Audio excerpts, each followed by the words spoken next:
Kasi bato mwindo bango bandimaka te mpo na nini nzambe osala biso boye. Afrika miso efungwani, Afrika tozonga nsima te. Mama nakomitunaka,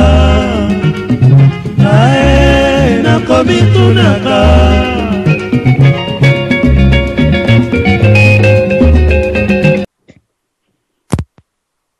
Bien, Mbuta Robert Mukolo, ou bien aux modération, ou bien na continuer.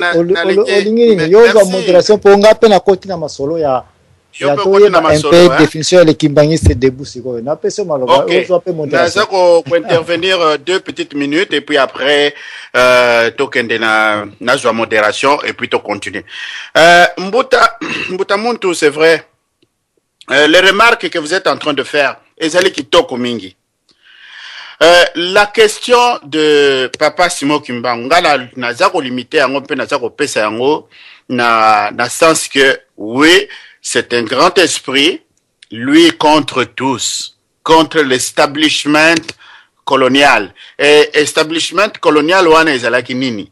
Ezalaki toutes les puissances occidentales réunies, parce que ezalaki que le Congo était terre, il y a commerce international qui n'appartenait à personne, sinon Léopold II c'était un gardien. Alors Basale Lindengwana. Papa Simon Kimbangu s'est levé contre tout le monde de ce genre-là, de Batonyonso univers Mokilimo Bimba. Papa Simon Kimbangu a longi tozuba indépendance. Ça c'est une chose. Alors la force qu'avait Papa Simon Kimbangu, tout le monde est en train d'aspirer vers cette force-là. Toza ko aspirer, tozali ko luka tokoma na niveau owana oyo ezalaki ya ye.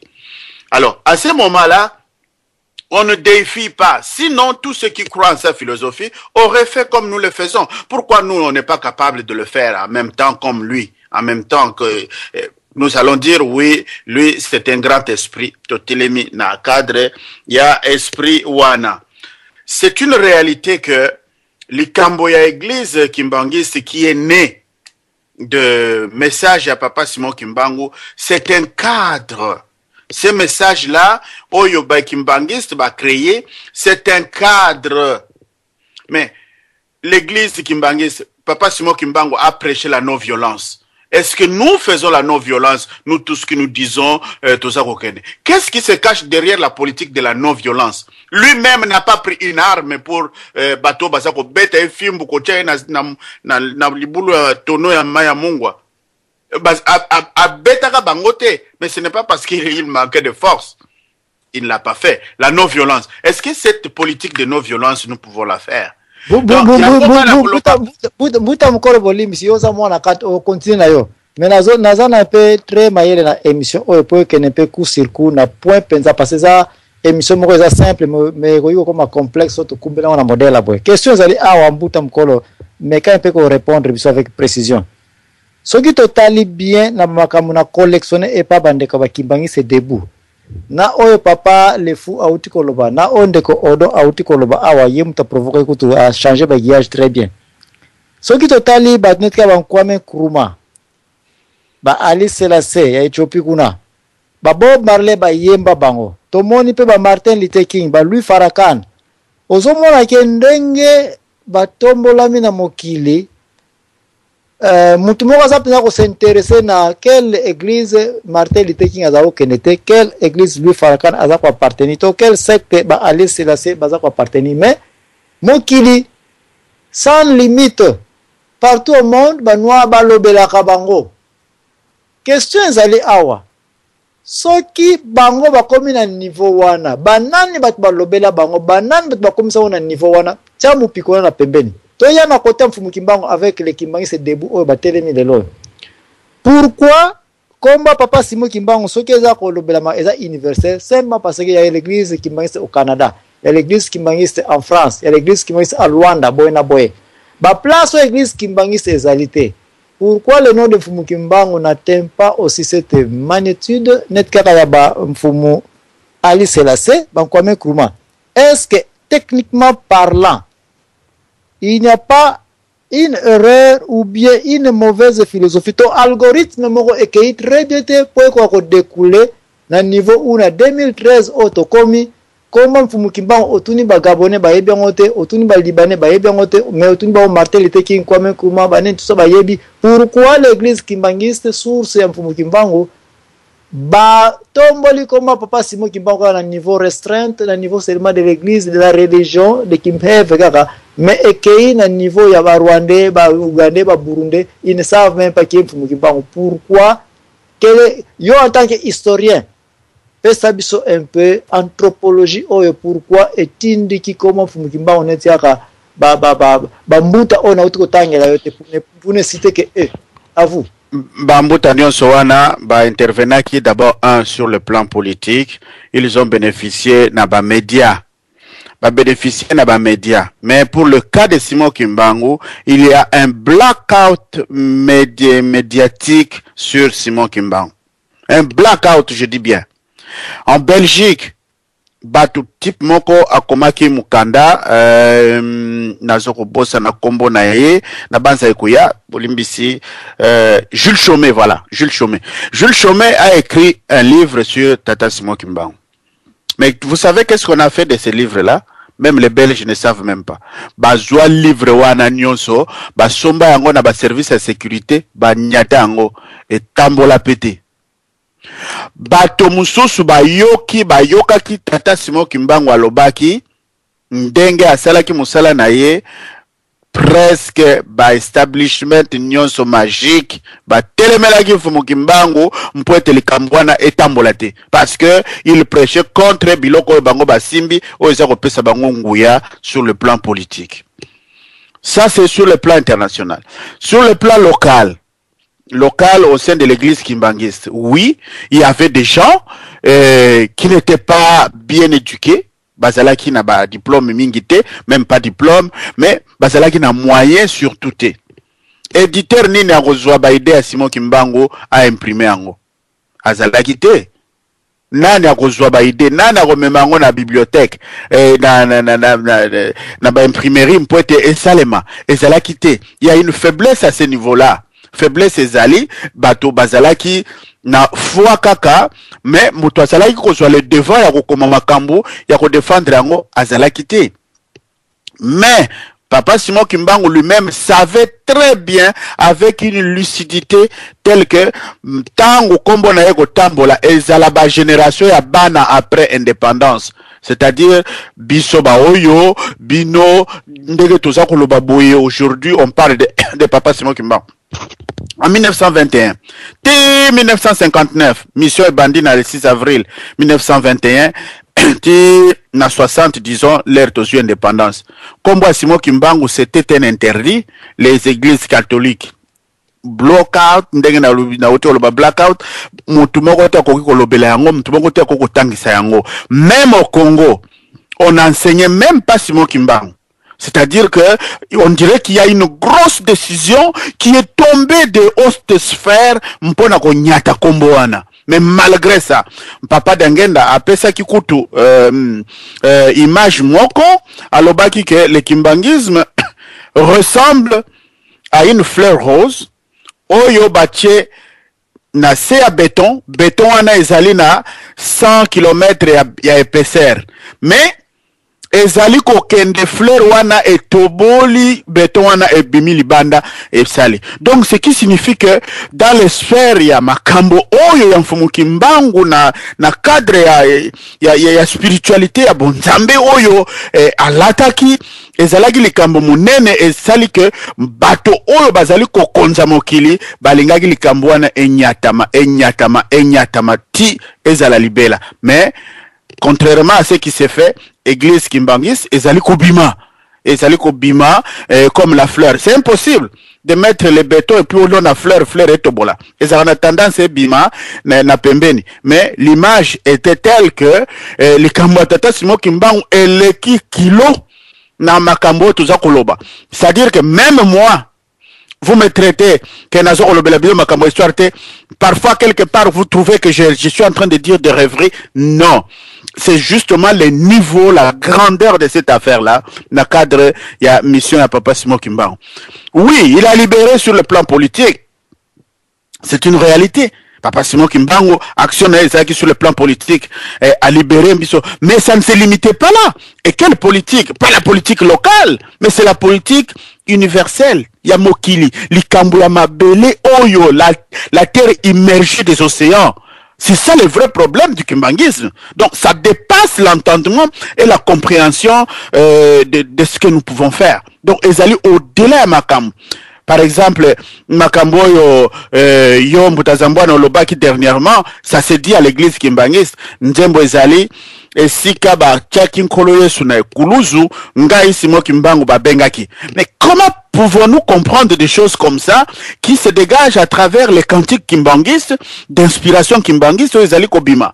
Makambo wana est dépassé. Combien de siècles il y a na tango ya Yesu ti 2000 ans à peu près, parce que Papa Simon Kimbangu c'est en 1921. Donc nous étions aux alentours de 2000 ans. Makambo wana lui était là, donc il a existé 2000 ans. Comment peut-on expliquer des choses comme ça? Et puis, Miko Msusu Oloba Makambo, alobi, ntango tata Nzambe azalaki kosala moto, ngai Kimbangu j'étais là présent. Mais, bandeko, il y a des choses qui nous dépassent. Et parfois, bozo monake, tout ça, tia, meli melo. Non. Niveau ya discours, ya mfumu Kimbangu, ezali tellement élevé, que biso, peut-être, tout ça, naba, moya koloba makambo anate. Et puis, histoire est remontée, que iti na, Bolimbisi na place histoire au toucher parce que bandeko odona bandeko le fou bazape na maloba pour ba poser ba question na place histoire au lobby section oyo tomboli beaucoup plus za na côté ya ba kimbangiste. Est-ce que soit yo soit ba collègue mususu ba kimbangiso ba domaine na yo kuna na côté ya banini bozo sala musala na kotante ko pesa biso histoire à Papa Simon Kimbangu sur base ya religion kamba spiritualité kimpeve, ou bien est-ce qu'il y a aussi un effort oyo ko prouver biso oyo église kimbangiste président bino ba histoire bo sali déjà pour comme ça mfumu Kimbangu na côté ya la société universelle. Quand je dis société universelle, est-ce qu'il y a cet effort-là qui existe déjà? Et cet effort existe. Nakostangela bino professeur Wazi na université à Rouen, en France, azako salam sala azako koma. Nakostangela bino révérend Kalemba Vita azana Portugal na Lisbonne, azali kokoma. Ngai moko wape nazali kokoma na tosako koma. Mais on a une difficulté. Mikanda, à l'heure qu'il est, la religion, ça ne marche pas très bien en Occident. Or, les grands imprimeurs en Occident, ezali kakabato oyo, bazali na ba mystique wana oyo, bazali ko vendre la kimbangisme. Donc, la difficulté est là de diffuser. Maintenant, c'est une opportunité avec les médias que nous avons en multimédia. Le kimbangisme se parle et ça s'enseigne. Ezali ko moni sanami so bateau. Les gens qui ne sont pas libérés vont chercher Simon Kimbangu pour se libérer. Les gens qui oppressent cherchent à Simon Kimbangu pour... Dernière question avant de continuer modération. Selon vous, quelle est la définition de Papa Simon Kimbangu pour un Congolais? À vous. Lui-même s'est défini. Kimbangu isiavo, mbangu di ya fikama ya swekama ye ya tombe. Non, définition ya mokote, na lobi bien. Non. Un Congolais en général définit Kimbangu comme qui? Mbota Zambwana, je ne peux pas batuni Jésus-Christ, qui es-tu? À lobby. Siko yongai olingika na pesa définition msusu en dehors de ce que lui-même a dit? À lobby boy. Quand un Congolais se présente devant un Sénégalais ou bien devant un Jamaïcain, on lui demande, écoute un peu. Yoza isore lelo kangama wana parce que makamtozo lobela awa bino batu boko aider biso to yeba exactement les Congolais les kimbangistes debout leur différence na les vrais kimbangistes. Donc mais to yo que était so to salina un cerclage tout autour ya yo mutoza historiente mutozo opportunité kozana awa ki ingeta eboto to kozana yo. Quand un Congolais se retrouve face à un Sénégalais, un Jamaïcain, un Français, bamoni ba Congolais na marche, bamoni ba Congolais balata ki Fumu Kimbangu photo ne yango ya munene ba telemisaki, ba poser question. Qui est cet homme là? Quelle est la réponse de Mukolo en tant qu'historien dans le secteur kimbangiste? Quelle est la réponse que tu donneras? C'est Mvuluzi na biso. Bon, la réponse est ali claire. Oyo bosili ko pesa yango déjà ngai na pesite batu ba ebele bati ba pesa yango Mvuluzi, c'est notre leader, c'est notre notre merci, on peut s'y réponse, mais maintenant c'est là où il y a le problème parce que si on peut s'y réponse à Boé, toi tu crois qu'un Camerounais saura rejoindre Kimbangu comme il l'a fait du côté de Martin Luther King et qui a participé pour la libération noire. Farrakhan, il lutte pour la réhabilitation de l'homme noir, et Ali Selassie, il lutte contre la libération noire. Donc quand tu dis que Mvuluzi Kimbangu, quand tu dis à un Sénégal, ce type-là, c'est notre sauveur au Congo. Vous croyez que de cette manière-là, le nom de Kimbangu progressera d'une manière universelle comme les Tchekata Diop, Banane et tout ça? Bon, selon yo, c'est quoi la définition qu'on peut donner à ce niveau? Pour moi, en tant qu'animateur de l'émission, c'est pourquoi dans l'émission, il y a les Kimbangistes debout cherchent à faire ceci. Ou bien, tu as appelé ça algorithme, il y a les Kimbangistes debout. Bon, zela na lingaki mbota, pardon, na lingaki algorithme yango sa l'émission. Menga lingaki na telemanesika ya définition yemoko alobaki phrase na uti koloba. Kimbangu isi avo mbangu di afika ma ya swe kama ye ya tombe. C'est-à-dire le révélateur des mystères cachés. Wabela dio oyo aego inventé écriture kimia na nzoto na ye asiliko wande konabiso alobi boye.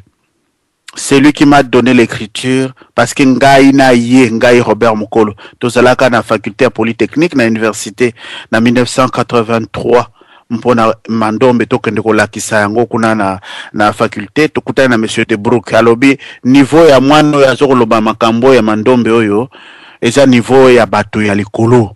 Alors kende nanango apesio alobi Simon Kimbangu kendo tunaye quel est son nom dans le monde mystique azanani aye alali tolamuki tolali azu vision ba ebisie je suis le maître des nombres pères et impair maître des pays en profondeur. Je suis le roi des nombres pères et impair maître des pays en profondeur. Kombo papa Simon Kimbangu apesaki ba pesa na batuana na université. Ngayo yo Robert Mukolo témoin tokendaki monsieur wana il s'appelait monsieur de Brook na université à Kinshasa na faculté à polytechnique tokendaka na ngana wa beladio toki apesi suite wana réponse wana ngai na zozwa ba photo yaza koloba. Donc le roi des nombres père et impair maître des pays en profondeur. À vous les chercheurs, les kimbangistes de divers horizons to décoder elingi koloba nini. Voilà. Merci. On répond très bien na limite na yo. Il n'y a aucun mal dans tout ceci. Mais elo komoko eza awa na précisément émission où il y a sujet nango ezali les kimbangistes debout. Il faut batutoye ba un peu été important cette émission oyo. Les kimbangistes debout tendance bazoya nango il y a ko rendre un peu universel combo il y a papa Simon Kimbangu qui est apparemment déjà universel malheureusement tout autour seulement de l'église kimbangiste, mais ba combattant debout ba commission déjà comme niveau universel ba comme kotombolango et que l'Orient ou bien ba pays mususu ba komi pe ko s'intéresser na papa Simon Kimbangu ba komi ko lobelaye pas pour oya na église na biso mais pour comprendre c'est là où il faut tout ça un peu attention na sujet un peu quoi lelo qu'est-ce que je veux dire na me quand peu ça deuxième recadrage awa bande ko nispozo la na boyo kota pardon bande ko bozo benganga mais vous avez belé bokote la na bobenga radio lisolo bokota na Skype ya radio lisolo kuna bokobenga papa mayamba na studio au code sabino na ndeye boza ko benganga et que difficile ngana code sabino parce que naza na ligne naza na permission ya studio pona code sabate bande ko belé bobengi na ba ozo koma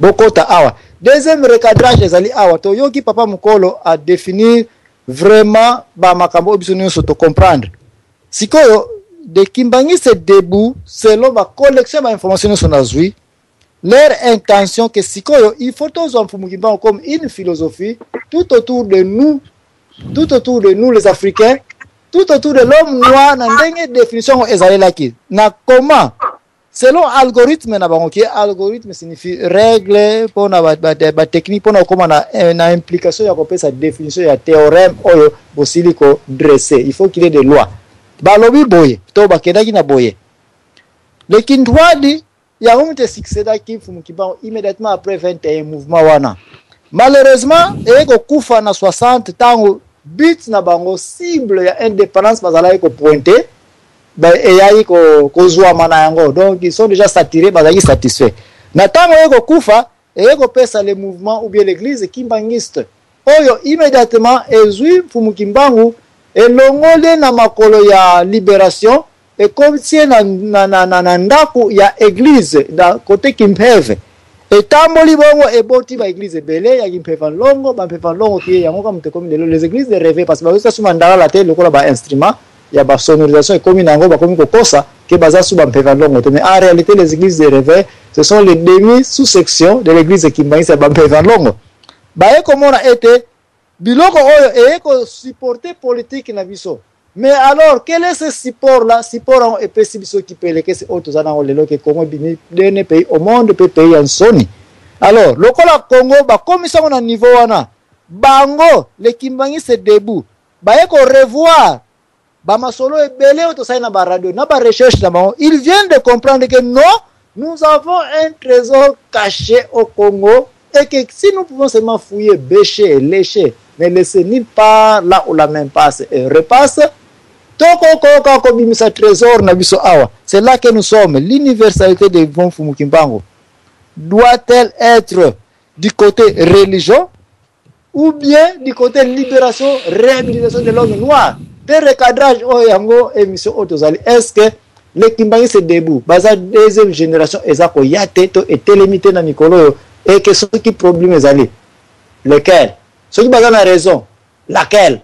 Alors, mbuta mukolo na peso modération ko santé mama lili à côté biso ngana ko loba sute tita ko monsieur aussi la mbuta Robert sauf ko denier mais la peso modération pasa bato mwindo bango bandimaka te pona nini nzambe osala biso boye Afrika miso efungwani Afrika tozonga nsima te mama nakomitunaka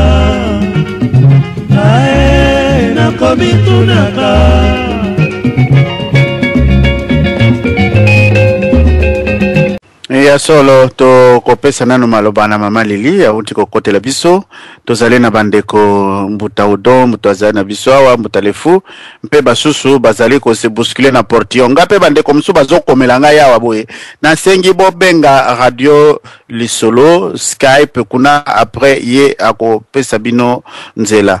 Alors mama Lili to pesio mpoke mbote na yo liboso. OK, mbote mingi na pesi bino so mbote na kati ya plateau. Na pesi papa DSV tutazamona papa Odon na téléphone na pesi bino so mbote mingi.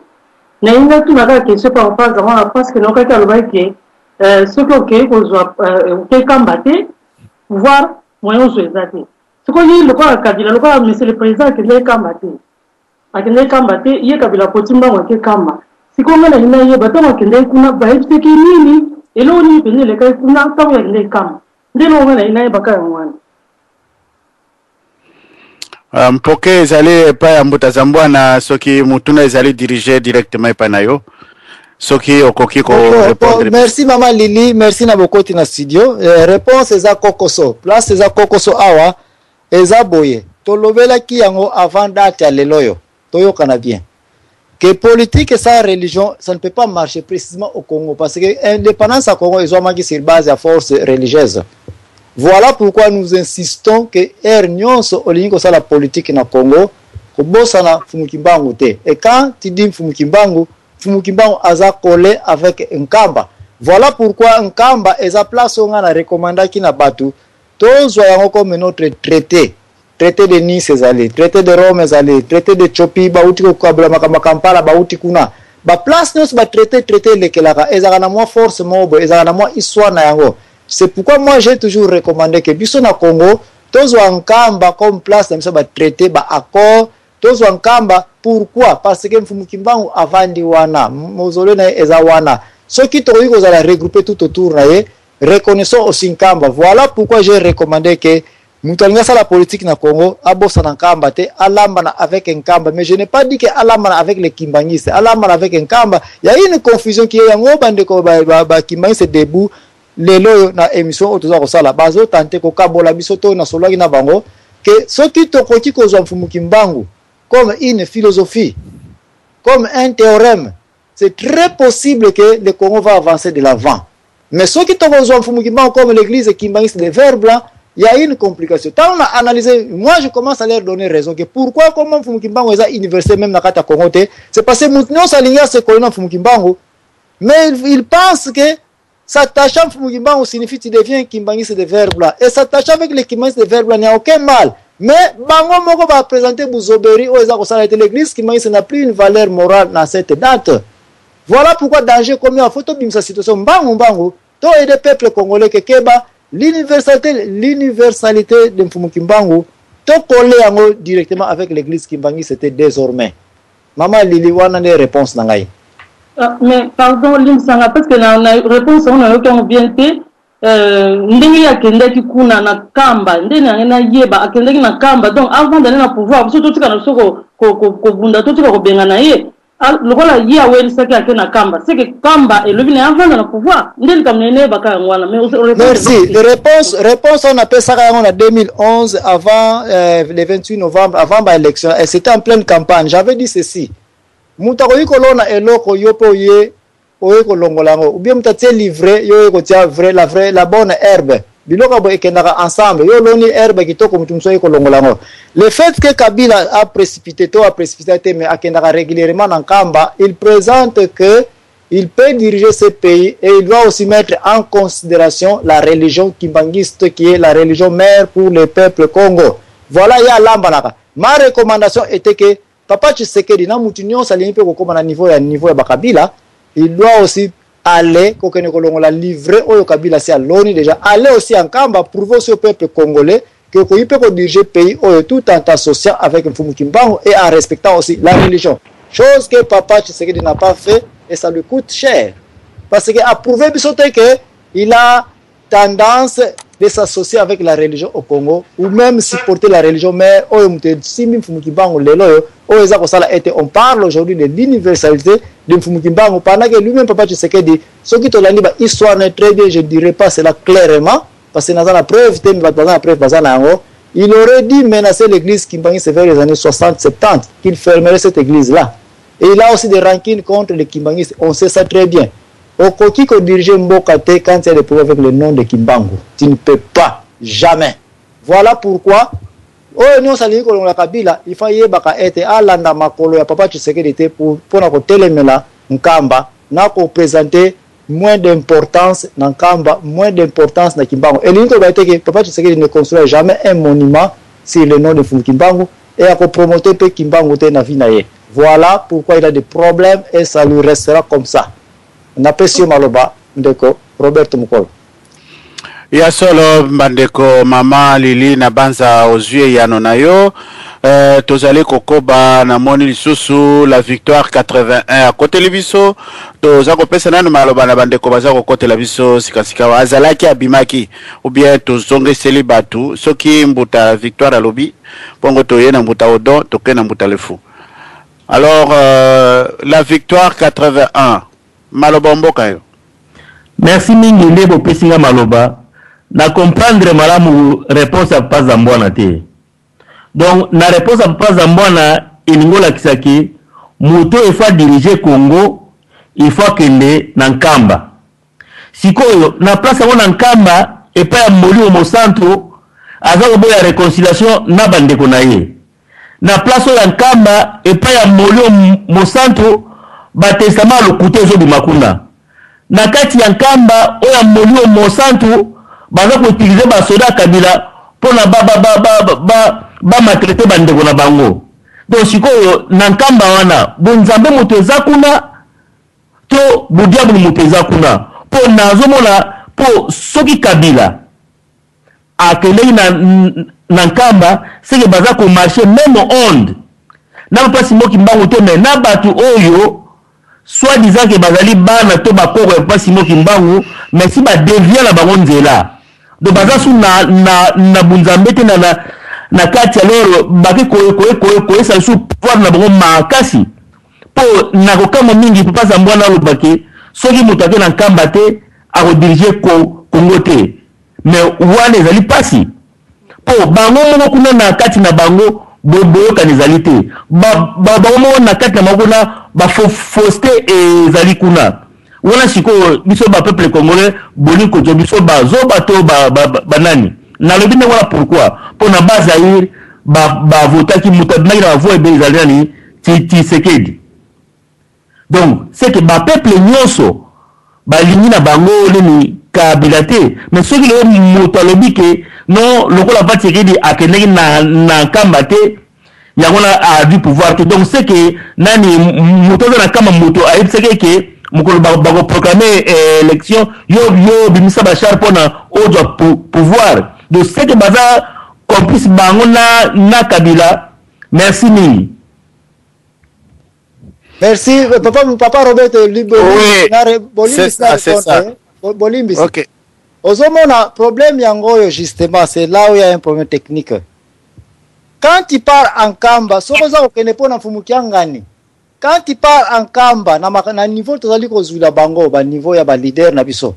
So kezali poke na okuta na l'église Kimbangiste, c'est là où émission na biso poko le Kimbangiste debout ezaleli ke il y a une nouvelle philosophie et comprendre que Mfumu Kimbangu n'est pas l'église Kimbangiste.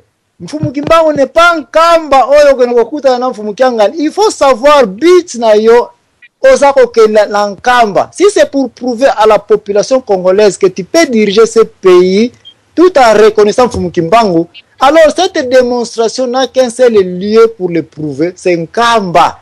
Donc c'est là où quand on recommande Papa Tshisekedi d'aller en Kamba, que c'est pour aller s'humilier ou bien ou bien aller devenir Kimbangiste. C'est ça où il y a une erreur de Konangai, c'est là où vous ne me comprenez pas. Marqué na silisi pe mananga ko tenter ko aider bino ke même ngaza mbwana prenons que le lobby na kokota na masola politique, je n'ai jamais dénié beaucoup mon ngai. Je dois reconnaître que non, tu ne peux pas faire la politique sans le charisme de Mfumu Kimbangu. Toi, tu crois que moi, aller en Kamba, j'ai été en Kamba, je suis le fils adoptif de Mikala Mando, mais je vous l'ai toujours dit. Je leur dirais que quand moi j'étais en Kamba, elle n'était pas là. Et c'est que la prophétesse qui a travaillé avec Papa Simon Kimbangu m'avait montré à la Kisangona moi dans mon côté, dans ma Kila Yemoko Mikala Mando, mais sauf chez moi. Je connais ça. Je sais de quoi je parle. Je peux te dire que okoki kokota na Kinlongo wana place nzoto Mfumu Kimbangu ezali okoti na yote. Il y a une formule pour entrer là-bas. Je connais cette formule-là et je sais de quoi je parle. Aller en Kamba n'a rien à voir avec okendaki pona ba Kimbangiste to pona Mfumu Kiangani. Okoki kolala na nkata Nkamba na ozape mutamasumu. Okoki kolala na kata ndako Mfumu Kimbangu ozana yope mutamasumu. Nkamba traité de Nkamba tikeza pona un vrai Kimbangiste sur base de Kimbangiste debout. Mbuta mkolo na peso maloba. Ya solo bandeko soki tozali koloba ete biso nyonso tozali bana Mfumu Kimbangu. Totelemi au nom de Mfumu Kimbangu, toza kosala ba marche au nom de Mfumu Kimbangu. Ba Kimbangiste bozoloba babungi nzela. Nzoto Papa Simon Kimbangu ezana Nkamba. Pourquoi pas tous ces gens ndenge tozali tokende pe na Nkamba tozwa paro ya biso parce que tozoloba ke ba Kimbangiste oyo basimbi epai nzoto na bilamba na makambo oyo ibia salaki baza kopengwa nzela. Mais pourquoi pas les combattants bakende kuna bazwa pe paro ya bango? C'est ça, je pense que Mbutazambwa na lingi koloba. Bon, donc tozali kokoba, tozali ko continuer, tokopesa mpoke epai ya Mbuta Odon aza akotaki mtoli boso na simande tokei na Mbuta le faux chroniqueur. Mpoke mboka yo Mbuta Odon. Merci Mbuta Mokolo aux tour de Babel. Et selon là aux tour de Babel. N'ayez comprendre que Papa Zamwana yo vient ngai Joko Boy ou tcha na confusion. Papa Mokolo a okuta avant l'élection Papa Zamwana. Oibi avant l'élection papa zamona place to wuta ki makambo lobela ba peuple congolais Woni na émission yo attend ko loba baza mwana soko lingana miso batungana invité na sans tabou face venant la peuple congolais ngana peso ba question kuna na contredire na niko ka ba question par rapport à émission yo beta obimate so ndime invitation to sali ngana yo vie photo lobela peuple congolais vérité makambo ozo pesa ba argument mama lila tuni question qui toko papa pakazamamba yetanga zolo ba tala ningo joua kwa trop malin Comment coincer au niki question au perturbé azongi na makambo susu ngai na yo to atome jeri vie na ngato yebani très bien papa za moi pa nango woki matin na bibori si jalelo oza ko ambouyer yango yo moko tuni papa na biso mokolo ba question mususu papa mokolo répondre yote ngana yeba ke papa Simoki Mbangu azali molimo mosantu déjà bolubongo na kata radio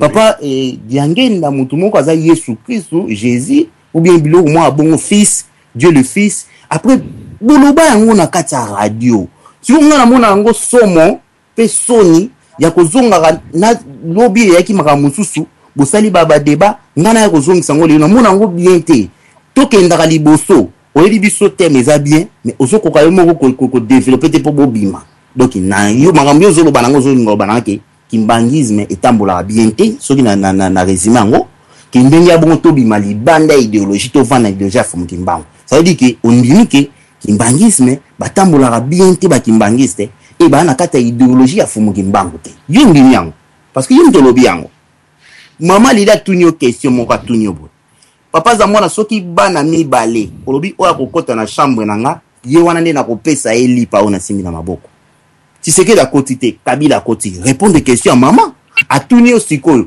nini oyo Kabila zwaki na kati ya nkamba boso répondre à question te okimiye ozo bana été na pesa ki réponse en 2011 ya kolobabo akokipe ko tourner match non tous à la honnête pe sincère les bossa peuple congolais tous en radio batu bana ndako bazoloba bazo kabiso tozo teyama tozo pokabola mpoke ngala zoloba bo soki Kabila kenda ki na prier sous maman Lili. Une très bonne question. C'est que Bondimai Kabila abima na quelque chose parce qu'il aime ta reconnaître au Kende Gomona Mvuluzi. Ce qui est Mvuluzi Simoki Mbangu, il est à rejeter qui Kabila. Pesa biso réponse parce que j'en ai secret wana. Papa Zamwana, na succès le baboy. Viens, please avec tous les respects. Philosophie. Nous tous philosophie. Oui comme mema tout un peuple na erreur. Parce que zo ko beti le bâtiment solo, c'est le sentiment na yo. Ou bato kimbangu papa mokola mutaki kimbangisme en kimbangisa zolo ba makamba zolo ba yo moko pe kende na nkamba kende ko luka soki bato yo baza ko sala bien te question muso etuna maki awa pa ya papa mo akotaki soki biso bozo ko obligé to kende en groupe mais soki bino bondimini Mvuluzi Simoki Mbangu bo inventer réponse pesamité soki bino bondimeli na bosola sola kana bino mais bo changer ba donner à Congo to longa na passion réponse pesa magite bozo pesa be mission bino moko awa bozo ndima gouvernement na te kaka bino bozo ngake na loba na bile fallait tisekeda kende kuna to komi ya pilelo OK na suki na point sou na OK na mula ete point sou ke za boy le kimbangiste debout papa na ngai Zambwana na lingi selonga bakomira kote nazo mona kwa yo mozo fonde ba makambo bakomira kinga ba lokola limbisa na biteke osfonde na bi lokola baya bango moko na radio to débattre na bango baloba idée na bango on dirait idée na bango au lokola on dirait idée na bango yondo zo bebisa yango ba se révolter. Pourquoi ba se révolter idéologie ni bazo ya ko présenter biso ezali débat oyo biso ba congolais to côté ya mana yango ngana succès koloba nazalaka à 180% d'accord na le prophète Simoki Mbangu mais na idéologie ya Simoki Mbangu alaki activiste akufa pona mabele ya Congo mais ba kimbangise babundira mabele ya Congo te ba preuve ezali to monaka yango nyonso loba mi papa paka le fou a décortiquer na ndenge ko kokela mais yo ka eloko esala ma papa za mwana muta ko loba to apena na bonne foi ki muta se pulmoner à lobby bato maili na ndako bayoki tango ekoma na réponse eza yango wana te mais émission zokoba émission zokende ata bino moko pena na kati penda conscience na bino bomona ke bozo construire bozo baksa connaissance kati ya bato ba olanda bino ou bozo détruire bango botia wana kata confusion. C'est un peu ça pour nanga na question autour de papa zamwana papa mukolo kutu papa zamwana yebisa biso kaka même question maman Lili Kabila kendaki réponse ni na bimaki na ngo kuna so boke batu imbale bozo wele loko moko soka na reta mususu a côté il faut bandima yi yebisa biso le na radio bandima ki ou pas azali rejeté ou pas poko tozo ba imperium rozwate na zwaki imperium na liaki nga na yebi ko za anti Tshisekedi na yebi bino ba première bataka des points ya IDPS ozaki desi na kata IDPS yon ba retour wana nyo se sala kayo loba poleli na miso wa Congolais ba yeba vérité oliko zunga ko batama na sima bato émission za kitoko mais to sali tour de Babel makambi mo bele message kutu ya ba kimbangi se debout na zui yango kutu te ngai nayo to mejeri nazo zela réponse. Merci papa mokolo nazo nsimalo. Merci Liboso Topesa Mbutazambwa na yo koma kaka. Je pense que de comme ce soit Telibiso Claude San, je pense le fils de Claude Mbuta Claude soko zali Topesion Poké. Merci beaucoup papa. Bonjour Kanga. Très bien, continuez. OK. Eo yumba mi bala okota. Na yena na loba makambo beza tina mingi, c'est pour notre pays.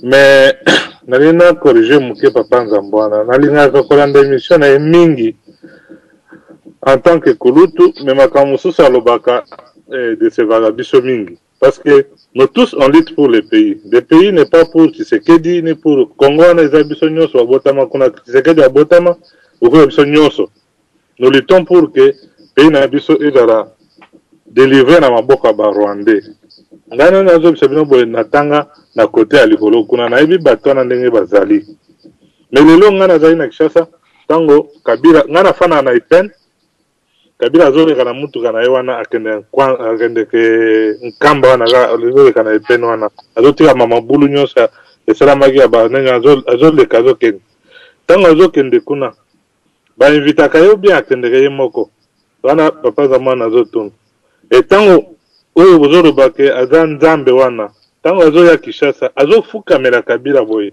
bato nyonso bazomona na télévision qui peut s'agenouiller devant l'autre oyo azo s'agenouiller devant mutu mususu wapi mendiant qui est mendiant c'est Kabila ou c'est Kimbangu parce que on ne doit pas prendre seulement le nom de Kimbangu que nous respectons tous très bien le mettre dans le contexte politique actuel wana tozobebisa makambo nyonso parce que biso nyonso toyebi gape natanga mikanda Simon Kimbangu c'est un révolutionnaire atako lelo boyo koche ba confusion ba église na bino po boli ambongo na bino toyebi mais nous savons ce qu'il a fait pour ce pays là tout le monde connaît donc il y a la confusion là nous savons que l'actuel Moutazo représenté l'église Simon Kimbangu il ne fait pas le travail de son père il n'a pas suivi il n'est pas dans les pas de son père parce que si aujourd'hui que Simon Kimbangu, il était vivant, je ne crois pas qu'à un moment il pouvait me regarder Kabila Namiso,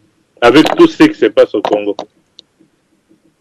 Mais vous, actuellement, vous vous cachez derrière Makamunabino Bozanangona Moutou pour sortir Bakombo Moussousou Bozo Sali. Tu sais que Diboko Fingaye, mais respectons quand même ce qu'il a fait. C'est un papa qui lutte au Congo là-bas, il n'y a pas d'eux qui peuvent aujourd'hui se mettre dire que Bokangelanga Kabila Boya na eso bimisika mongo ba okangayo bonaki il y a 2 semaines si faut monter toi qui maki na mboka tena bandon donc il faut quand même respecter mutumoko oya koza la kuna azo sala bino appuyer-les au lieu ya ko tergiverser na makambo ça fait plus que 2 mois pour ba makambo Kimbangu deux semaines bimisaka ba fichier biso toujours en data toujours côté la radio et pourquoi toujours en ba fichier nyonso ça ne convertit personne il faut pas botter la kana makambo ya ko confusion na mutia ba c'est pas bon moi je veux que nous acceptons que papa Simon Kimbangu il a fait son temps il a afongola ba congolais c'est vrai mais acceptons aussi que il y a quelqu'un qui fait aussi un bon travail on l'accepte. Ok, donc je m'arrête là, merci. Merci. Nabanza Mbutazambwana avant tout les kana Mbutalefu. Na ebite soki na peso maloba. Ou bien tokendena na Mbutalefu. Bongo to zongela yo o komakaka parce que deuxième tour yango tozali kokende. Kasi bato mwindo bango bandimaka te. Pona nini Nzambe osala biso boye.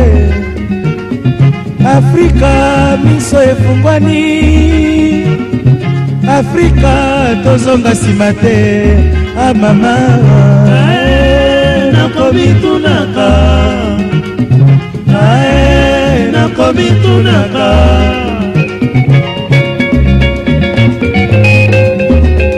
Nabanzi topesa na Mbutalefu mpoko mboka yo. Ah oui, merci beaucoup Papa Robert. Je reste toujours sur terre. Aloba ki kolo Yesu apesa ki batu mapa. Kolo bate ki po ala kisabango nini. Aloba na bango pour l'homme ne vivra pas que de pain seulement. Mais sans le pain, l'homme ne peut pas vivre. Et Fumukimbangu est rentré dans la même logique pour dire que nous ne pouvons pas vivre sans terre. C'est pourquoi Dieu nous a établis sur terre. Mais là où le problème, Papa Robert, il a résolu le problème, moi. Peut-être qu'il y a remarqué, mais je crois que ça vous aiderait aussi quand vous allez soutenir votre thèse et pas Baninga Bayebi Congoté, parce que là où vous êtes, vous n'êtes pas dans le milieu congolais. Le problème, c'est quoi? Vous savez, les gens attendraient que vous leur présentez Kimbangu. Qui est Kimbangu? Qu'est-ce qu'il a fait concrètement pour son peuple et pour les Noirs? Mais malheureusement, quand au lieu de parler de Kimbangu, vous parlez de l'église Kimbanguiste. Quel est le problème? Et quand vous parlez de l'église Kimbanguiste, on vous demande quelle est la doctrine de l'église Kimbanguiste. Et quand vous rentrez dedans, vous procédez toujours, pas vous, mais la plupart si l'église Kimbanguiste, ça a toujours parallélisme na christianisme. Or, on sait, dans le christianisme, c'est une histoire fondée. Ça n'a rien à voir. C'est pourquoi au monde quand ils pensent que papa est chef chrétien. Hein? Donc, ce sont ces choses-là qui font que la religion présente Jésus-Christ affaibli. Et le kimbanguisme présente Simon Kimbangu affaibli. Quel est le problème? Le vrai problème, c'est quoi? Papa Panangaï, na le barango toujours. Et pour la bateau, la religion mingité, voyez un peu le lumumbisme. Les lumumbistes, qui sont-ils? Ils n'ont rien avec Lumumba. C'est la même chose, les kimbanguistes n'ont rien avec Kimbangu. Ça, il faut qu'on se le dise. Mais là où Papa Robert dit que l'église kimbanguiste c'est politique, je lui donne en partie raison. Mais je reviens, il faut ne pas sous marteau. Le caractère politique de la religion, mais tout homme politique veut s'attirer la sympathie de quelque religion que ce soit. Et en voulant s'attirer sympathie à la religion, vous remarquerez que c'est là que commence le problème. Je cite Duo Liboso, Papa Diangenda, paix à son âme, et Mobutu. Ils se connaissaient. Mais, je ne sais pas, Papa Diangenda, s'il le savait ou ne le savait pas, mais Mobutu a utilisé son influence de chef religieux pour barrer la route dans sa lutte avec Maloula. Au moment où Mobutu a dit lui-même qu'il était catholique, mais quand, avec Maloula, il dit, oh non, ils ne reconnaissent pas notre Kimbangu ici, et ils veulent que nous, tous semblent la Banzame la Mango Mindele. Et tous les Kimbangu disent, oh, Moni Munde, Mobutu à reconnaître Kimbangu. Vous remarquerez que moi, que celui que vous appelez Hippolyte Kanambe ou Joseph Kabila, il veut utiliser l'église kimbanguiste pour, comme paravent contre Monseigneur Mosengo. Alors, vous comprenez, Bilo Gwandengwana? Et vous remarquerez que Bissoutosa banaliste et politique à Congo, peut-être, enfin, c'est trop posé, mais ceux qui savent les histoires du Congo, ils savent que pendant tous les remaniements, comme on a même ce n'est pas qu'il faut nommer les kimbanguistes, mais surtout les chefs kimbanguistes utilisent des noms kimbanguistes à la place des kimbanguistes, et comme ça passe inaperçu. Papa Robert, vous êtes dans les milieux kimbanguistes et vous savez bien même du temps de Mobutu, pendant la veille des remaniements, il y avait beaucoup de tours. Il y a des gens qui venaient à Monkoto ou au centre d'accueil. Vous savez pertinemment bien pourquoi les généraux tels que Salé et les Monvoto et consorts étaient tout le temps à côté de Papa Diengenda. Donc vous savez, donc vous ne pouvez pas dire qu'un chef religieux a toujours été un agent politique. Et peut-être vous le voyez, Papa Kiangandi Simon, vous le voyez peut-être en tant que votre chef spirituel, nous l'envoyons comme chef politique. Et un chef politique qui a des ententes, qui a des attentes, peut-être compromissoires. Ça, c'est un élément. Deuxième élément, quand Botadi Azambola qui dit que les gens doivent aller en Kamba simplement, même ne pas le kimbangisme, mais ça, c'est les sièges du kimbangisme. Alors quand vous allez là-bas, sans l'assentiment ou l'accord ou l'acceptance du chef de l'église kimbangisme, comment vous pouvez vous y rendre? D'ailleurs, moi, un pauvre individu, si son propre frère, qui est des droits, copropriétaire avec lui, d'Enkamba, il est interdit d'aller là-bas. Est-ce que vous pouvez comprendre ça, Mbotazambouane? Ça, c'est le deuxième élément. Bon, je vais chuter. Enfin. Papa Robert, vous savez comment le colonel Mambou, que vous connaissez très bien, le colonel Mambou, vous savez comment son nom a été simplement glissé et les pauvres souffrent. Mais vous savez bien qu'il a été à côté de son éminence Papa Diengenda. Vous savez qui a glissé son nom là-dedans et pourquoi? Enfin, vous savez, la force pour Yezu Alobaki, pour ceux qui pour au Kangandaku, au Zwandaku et Abatu, il faut qu'on ait l'homme le plus fort. Bon, supposez que vous dites que l'église Kimbangi c'est le plus fort. Donc il faut commencer par arrêter l'homme le plus fort. Donc on a commencé par arrêter les chefs religieux.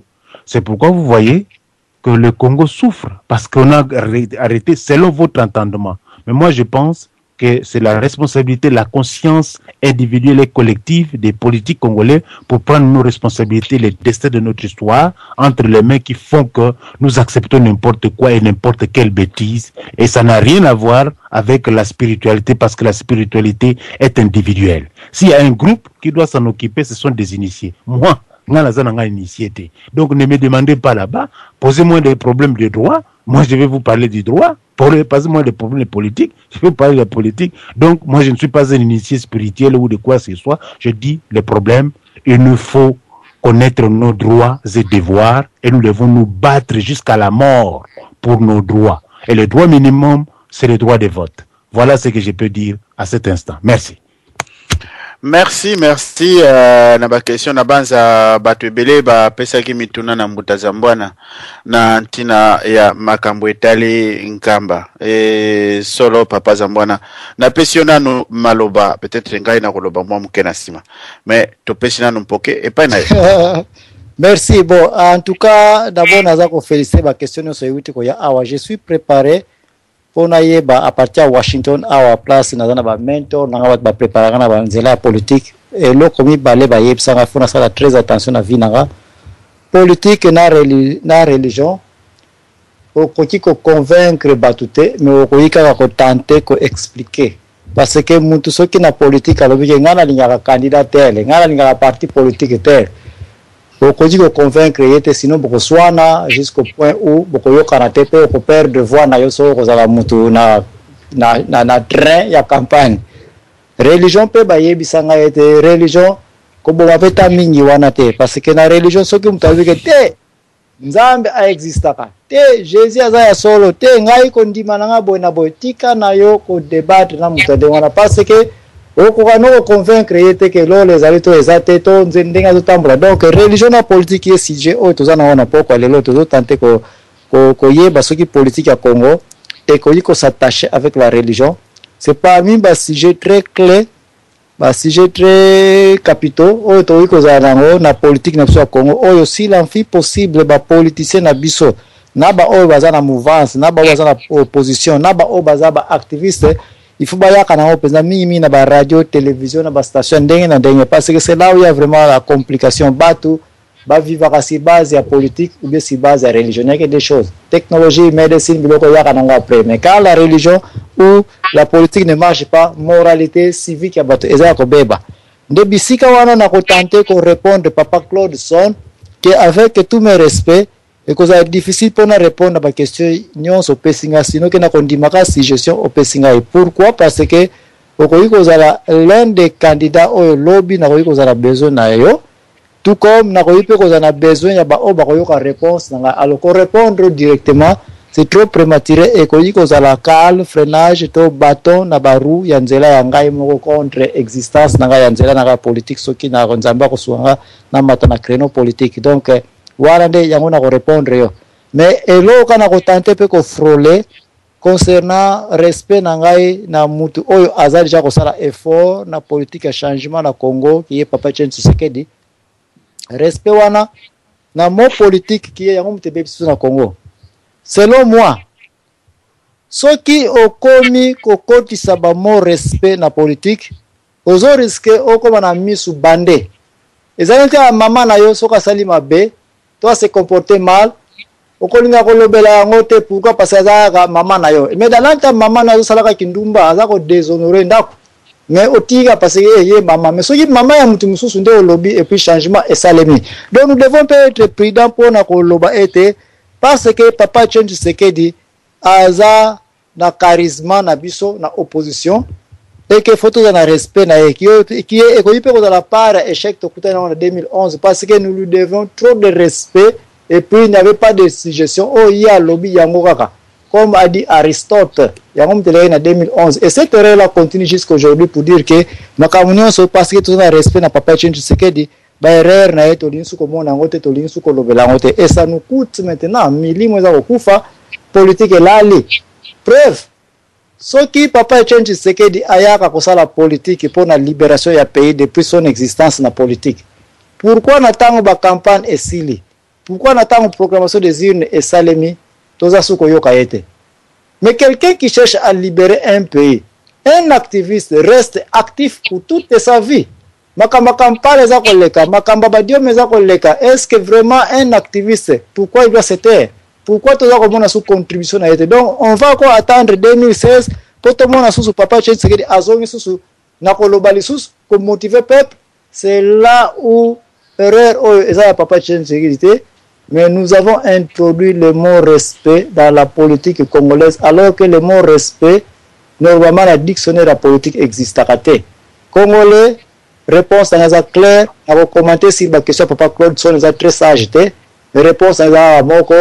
Tant que tu continues à introduire mon respect dans la politique, na biso to kobanga Kabila, to kobanga Kalombo, to kobanga batutu bazala passer. Ah, c'était honorable. D'ailleurs, écoute, par preuve, Zakari Baba Sasoko utilisé yango.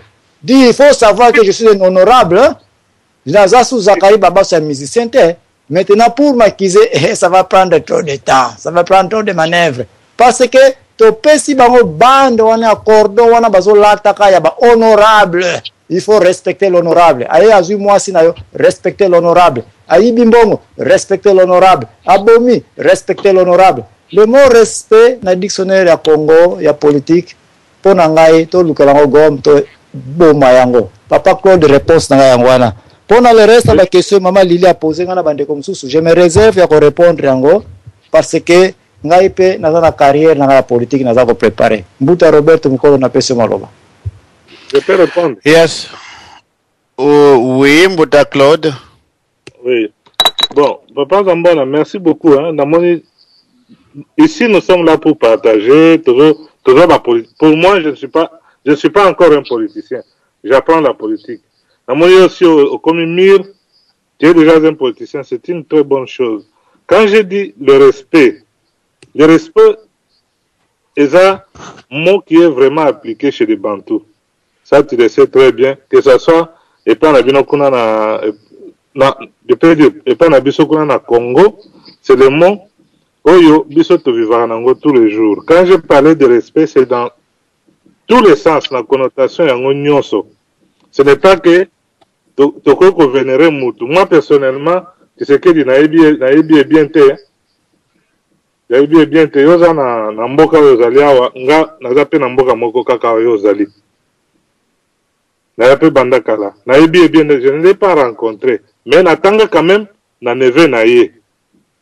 Il s'appelle Kabouya Tcheri, j'ai étudié avec lui, mais Tshisekedi na mona été. Quand je parle de respect, c'est dans le sens quand même de reconnaître les valeurs Yamoutou quand il est vivant. Parce que Bisso, les Congolais, tous en habitude, on reconnaît toujours quelqu'un quand il est mort. Aujourd'hui, mais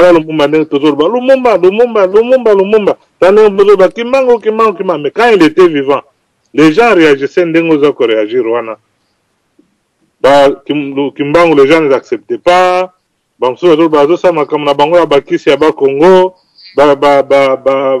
Lumumba, il est communiste, c'est la radio. Aujourd'hui, c'est le nom de Lumumba, le nom de Kimbangu qui est cité partout.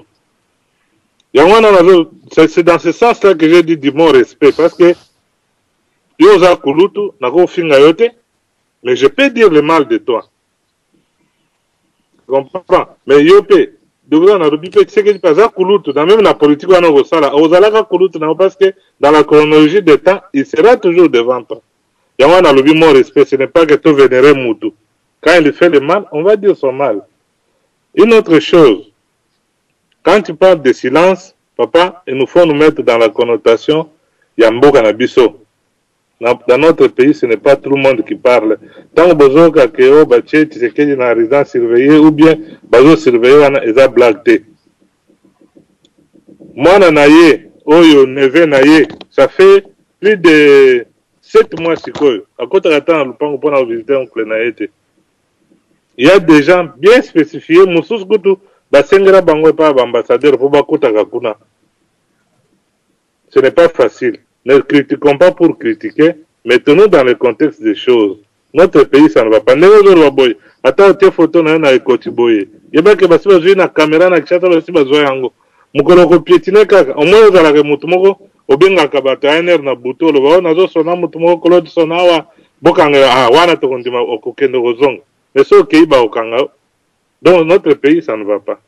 Donc na makamusu sur le lobby, nous acceptons tous nos zéros, nous acceptons tous nos mabango. Mais nous ne voulons pas. Moi, ce que je ne veux pas, c'est un marchandage. Et là, Papa Mukolo, et là, Bino, je ne veux pas que vous marchandez avec le nom de Kimbangu. Mettons-lui dans son contexte d'un héros politique, il a fait son temps, il est parti. Ce que nous ne voulons pas, c'est que Batouba mixé comme Bonaye, dans Makambozo, le Kassiko, na Kishasa, na Bananaye. Parce que ils sont tentés de favoriser l'occupation. Ceux qui Kabila Yindi na Kishasa, Akimagawapi, dans Kamba, Bomba na Kuna. Cela, il va faire tous ses plans. Avec aux na Kishasa, Ake Goma. Kabila a 2 places ici. Goma et Kamba. Et vous trouvez ça normal. Moutazo Bomabino, Ake Bomenaka Nandako Nabino.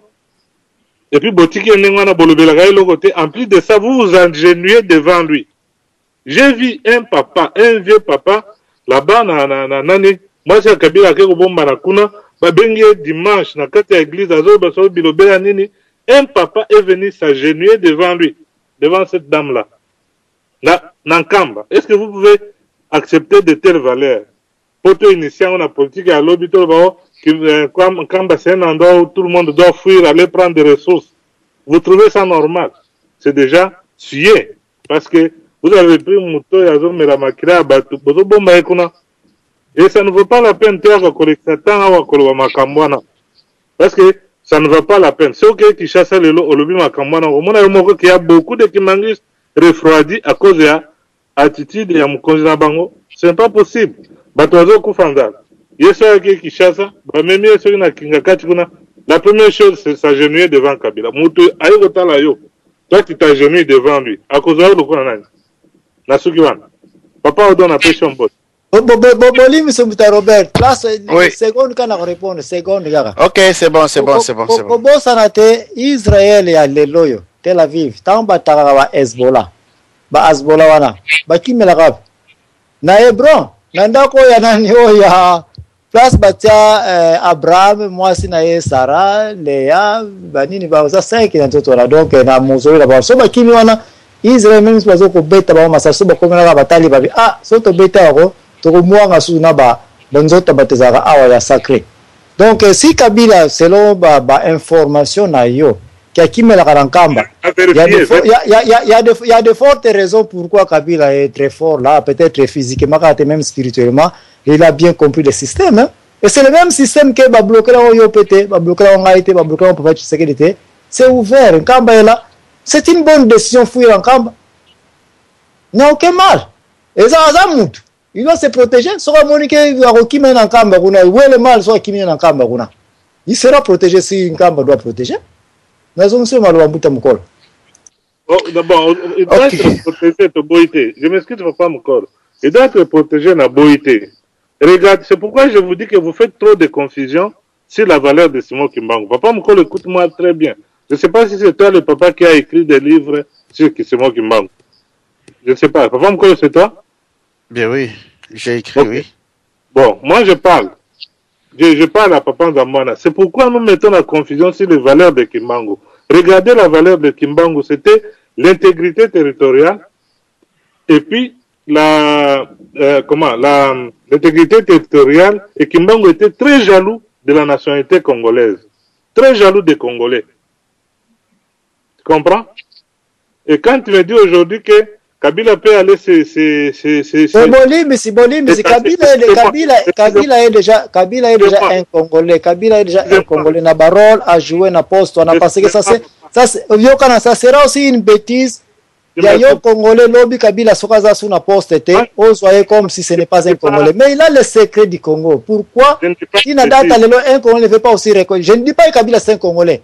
Mais la parole a joué, nous devons aussi faire un effort et intégrer Kabila dans le Congo. Ça, c'est une erreur aussi que nous sommes en train de faire. Dans la politique, nous sommes comme à mon secret, beaucoup de tika sous libre, tu as libéré Kabila, photo yibaye. On ne le préfère pas, il n'est pas mon président préféré. Mais la date, on n'a plus de choix. Makambo Kabila yebi pour le Congo, il est déjà part de la famille congolaise. Et peut-être c'est l'une des raisons à exposer. Mais si on yibaye, lemba manga ubena ensemble, peut-être tout intégré dans la famille congolaise. Et puis il y a encore la vie qui continue. Bamusubazana mopeko ya. Keto tini kaye musika. Kabila c'est un Congolais. S'il fuit en Kamba, laisse-le aller en Kamba. Laisse-moi continuer. Tu m'as coupé la parole, papa. On ne va pas donner aux autres. Ça s'agit d'être une discussion. Je m'excuse pour ça. Donc, je disais ceci, hein. Nous devons prendre, j'ai pris la témoin, papa Mukolo, c'est lui qui a écrit sur Simon Kimbangu. Simon Kimbangu a des valeurs que nous ne pouvons pas nous délaisser. Ce sont des valeurs qui doivent nous imprégner. C'est le nationalisme et l'intégrité de notre territoire. Ce sont des valeurs pour lesquelles il s'est combattu. Et à l'époque, on pouvait aussi accepter les Belges parce que les Belges étaient là, pour lesquels ils combattaient, Badagi partout. Pourquoi ils ne les avaient pas intégrés? Aujourd'hui, vous prenez les Belges sont intégrés au Congo. Nous avons des Belges congolais, mon frère. Gouverneur qui Sangani Azana noir Tomundele. Est-ce que tu as un problème avec lui? Moi, je n'ai aucun problème avec l'actuel gouvernement Bamanisa de Kisangani. Où est le mal? Yokangati Nasuka est bon intervenir, papa Zamana. Là, nous faisons l'enfantillage. D'abord, le bas. Oui, allez-y. Merci. Je dis ceci. Nous devons voir des valeurs pour lesquelles nous devons lutter pour notre pays. Notre pays, nous devons être jaloux de ce pays-là. Ça veut dire que nous devons... Moi qui vous parle ici, je veux vous dire un secret. J'ai étudié au Rwanda. J'étais au Rwanda en 1990, 92, 93. J'ai étudié là-bas. Mais papa Mukolo, un jour nous étions à la bibliothèque, il y a une fille en 1990 qui me dit, Claude, Rwanda besoin mon ambassadeur au Rwanda, bagoza Rwanda wa pe bagoza mboga na bino. J'ai failli gifler cette fille-là. J'ai dit que c'est en 1990. Mais tant nazo mona ti lelo bazo sala boy, nazo mona ngo eza quelque chose qui était très bien préparé. Si Kabila est congolais comme toi tu le dis, tu peux bien lui donner ta nationalité. Mais nous savons qu'il n'est pas congolais, il n'a pas notre nationalité. C'est quelqu'un utilisé. Pourquoi on appelle l'imposture? Même Bamindele, Bamoana. Et aujourd'hui, toi, tu donnes raison parce qu'il va en Kamba, maintenant il devient congolais. Papa Zamana, quand même, tu es un intellectuel. Non, on a lobby que c'est un Congolais, mais on a lobby bien. Et parce que je reconnais que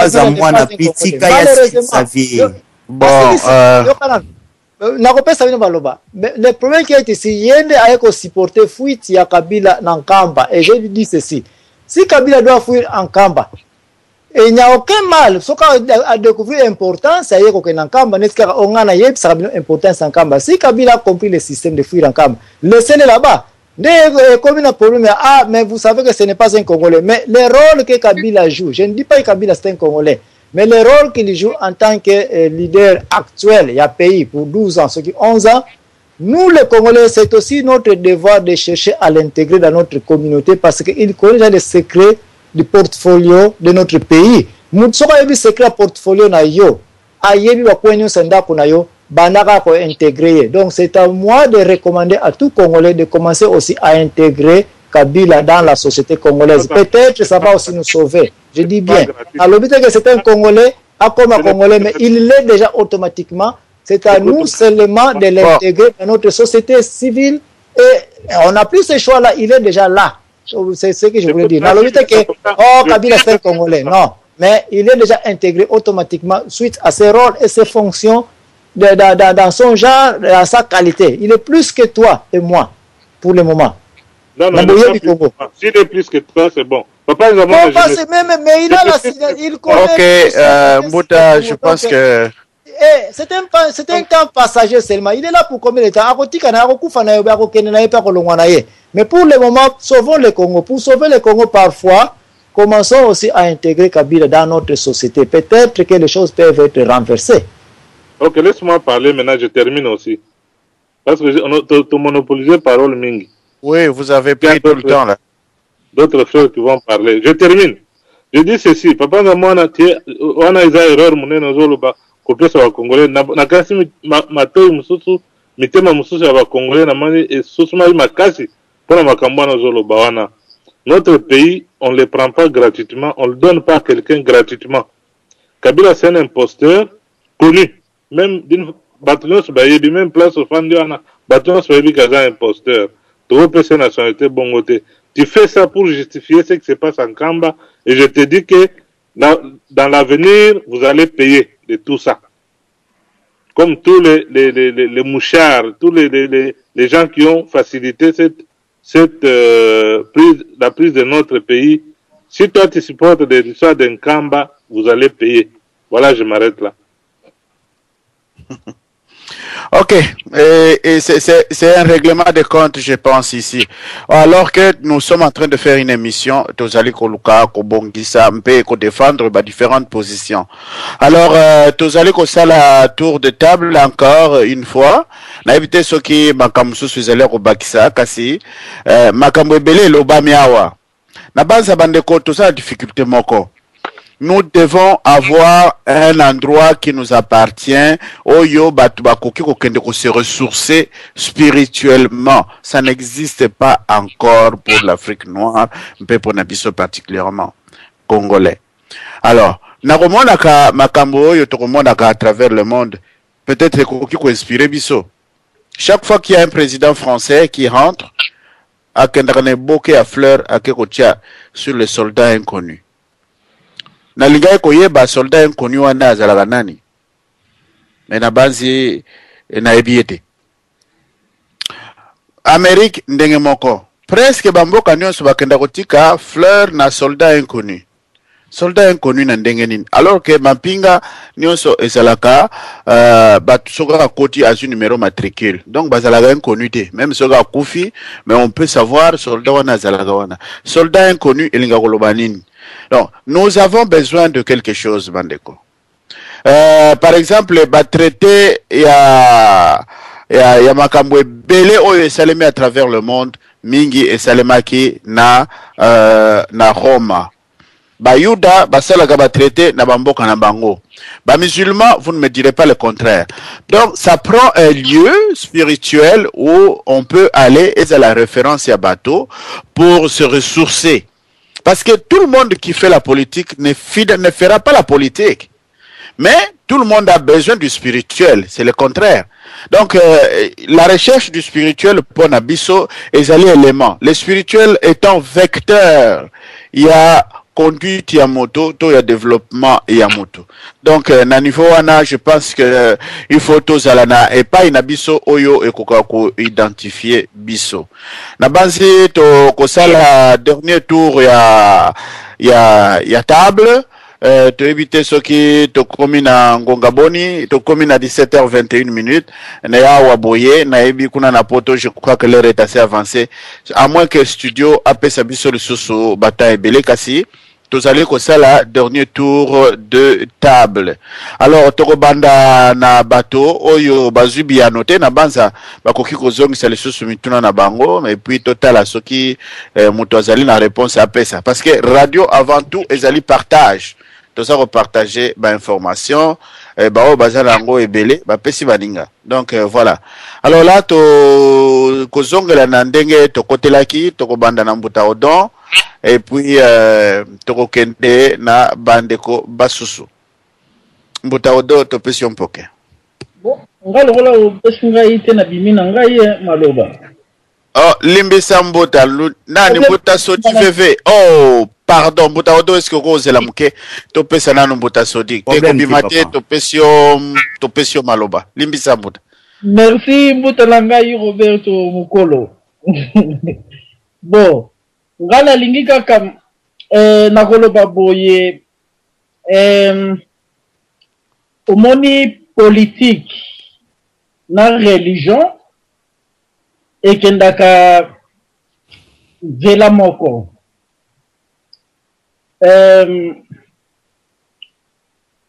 Pona nini kendaka religion moko parce que yangwana il faut ezala religion d'état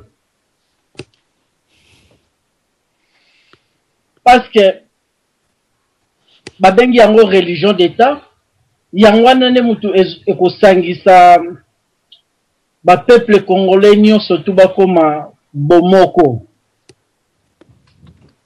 Donc religion d'état à partir ya wana était tango religion et comme religion d'état yangwana nem de protéger ba politicien na biso nyonso tokoyeba na kosala biloko nyonso tu bomoko ensemble.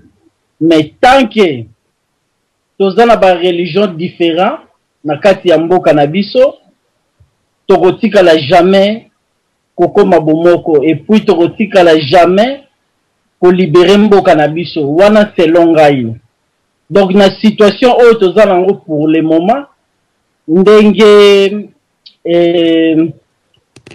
tozoko lobaki soki ezwi bakimbangise ba chrétien pona bango ezoko lobela bango rien soko ezwi oyo tozoko loba bokokise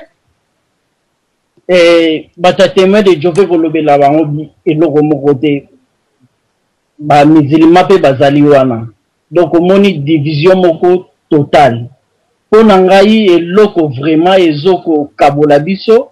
Donc ezali kaka ba religion donc faut tozonga na eloko moko idéologie ya Fumu Kimbangu oyo te tozoko loba keno église Kimbangu wana te wana ezali kaka balatisi kaka kombo ya Kimbangu église Kimbangi c'est kombo mais en réalité eza nango kaka christianisme. Et puis na soulever lisusu point moko oyo mama Lilia lobaki ke Tshisekedi lokola kende kuna te na kamba moya zo pouvoir ya te Tshisekedi akoko kende te na kamba te mama Lili parce que ye moka yebi ke église Kimbangise yangwana te vraiment ezali Kimbangu ezala ngo christianisme quoi.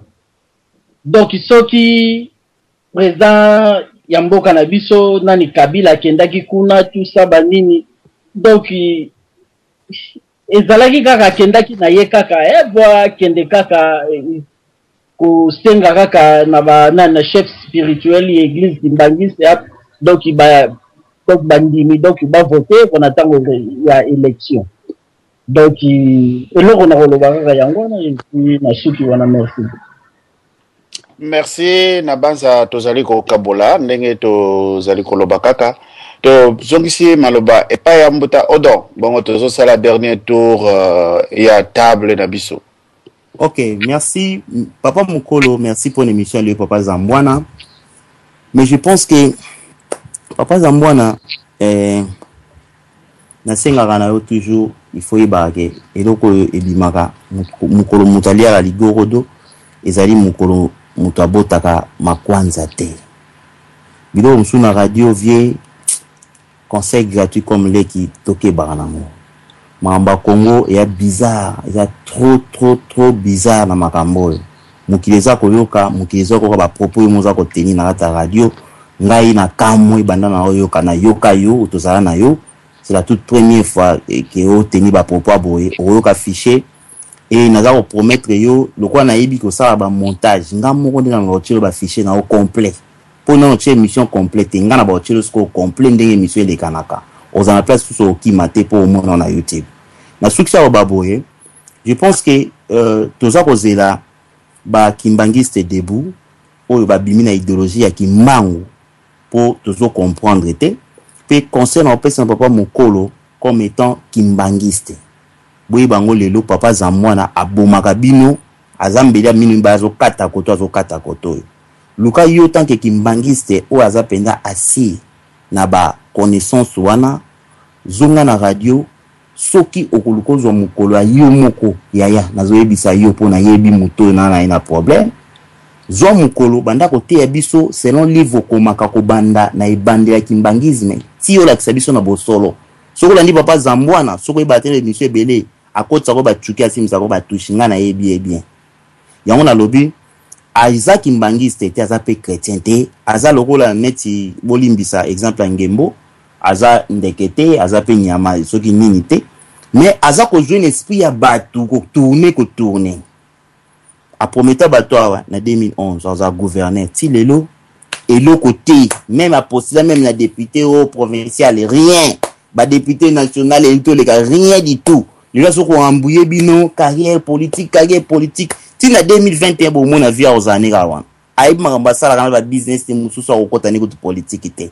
muzo teni ba propos moko zo pesa to kanda na kata radio mais to mesano kaka bongo mais suka na ezali ovana na baleki mais na libanda ba baleki te mamba mboka ya mambo ya sérieux na succès ba papa Mukolo boye ke émission lelo tozo zira bato ba komela papa Zamwana ba na radio toyoka idéologie na ba parce que pour papa Zamwana na comprendre le côté puis à répondre le côté akima kaka o réponse boye na kopesa te pona mi batela bate ya kanga boye tango yo teni ba propos bio une émission na yo wana réserve ezate tamba mo poser ba question communauté na koloba te na politique na boye na boto tika biloko wana na kati ya radio ngana tiki bino mukolo pesa samedi na dimanche ngana etome gérer sina lobaki yango aza wana ngape na sima akebo ngape na sima ba bonne nuit na bino nyonso merci beaucoup pasa bato mwindo bango bandimaka te pona nini nzambe osala biso boye Afrika miso efungwani Afrika tozonga nsima te amama nakomitunaka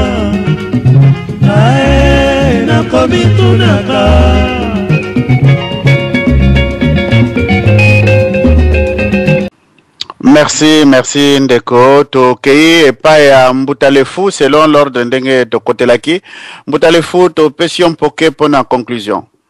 Ah oui, merci beaucoup. Nazongi la conclusion, tokomi la conclusion, mes chers amis, le problème est que séparons Mfumukimbangu du kimbangisme. On peut le kimbangisme, j'accepte la foi de tout un chacun. Mais quand nous avons une valeur commune, prêchez-nous, parlez-nous de Kimbangu et retirez le kimbangisme qui est un montage de tout le monde et que nous savons un montage historique. Ça, c'est selon moi.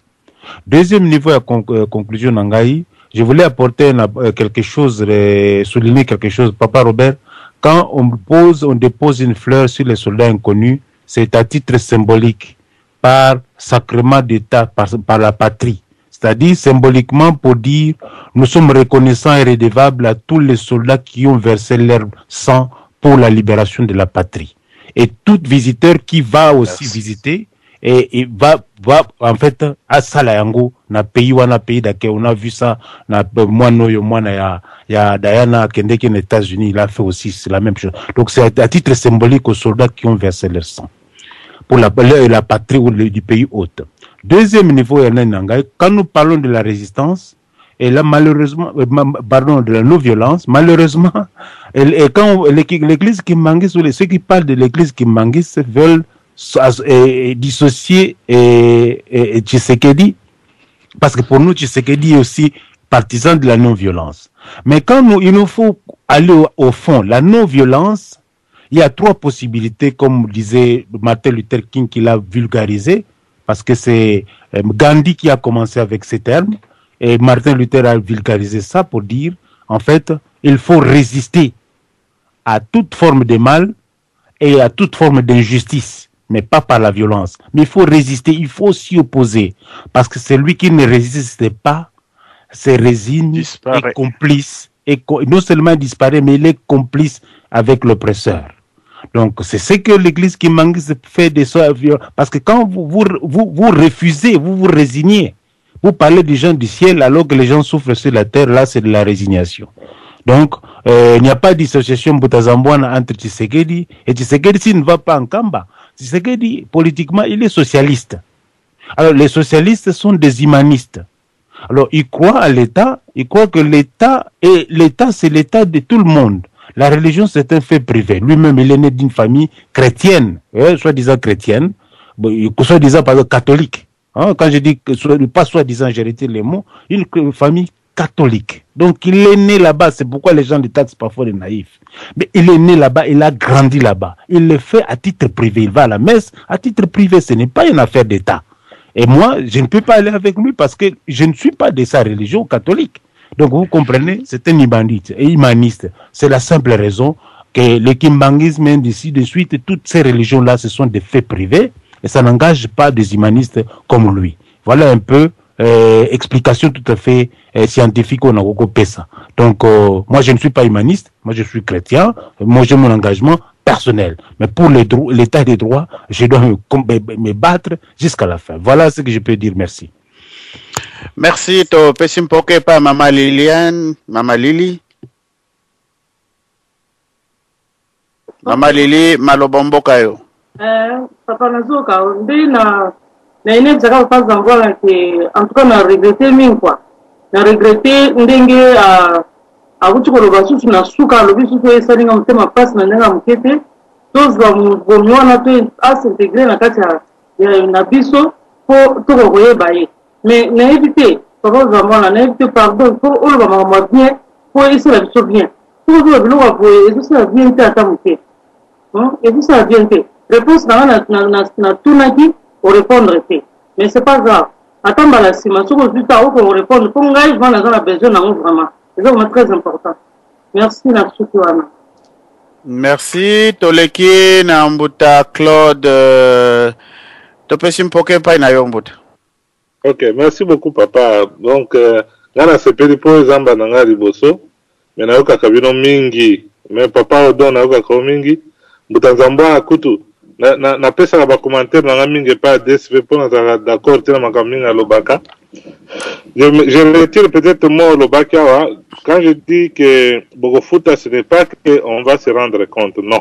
Nous nous mettons dans l'aspect de la réalité de notre pays, ça veut dire tout le monde qui a trahi, à un certain moment, Ataba Soda va terminer à côté d'un boulot côté, il va payer avec sa conscience. C'est pourquoi je dis qu'ils vont payer. Parce que moi, je me mets dans le contexte de notre pays.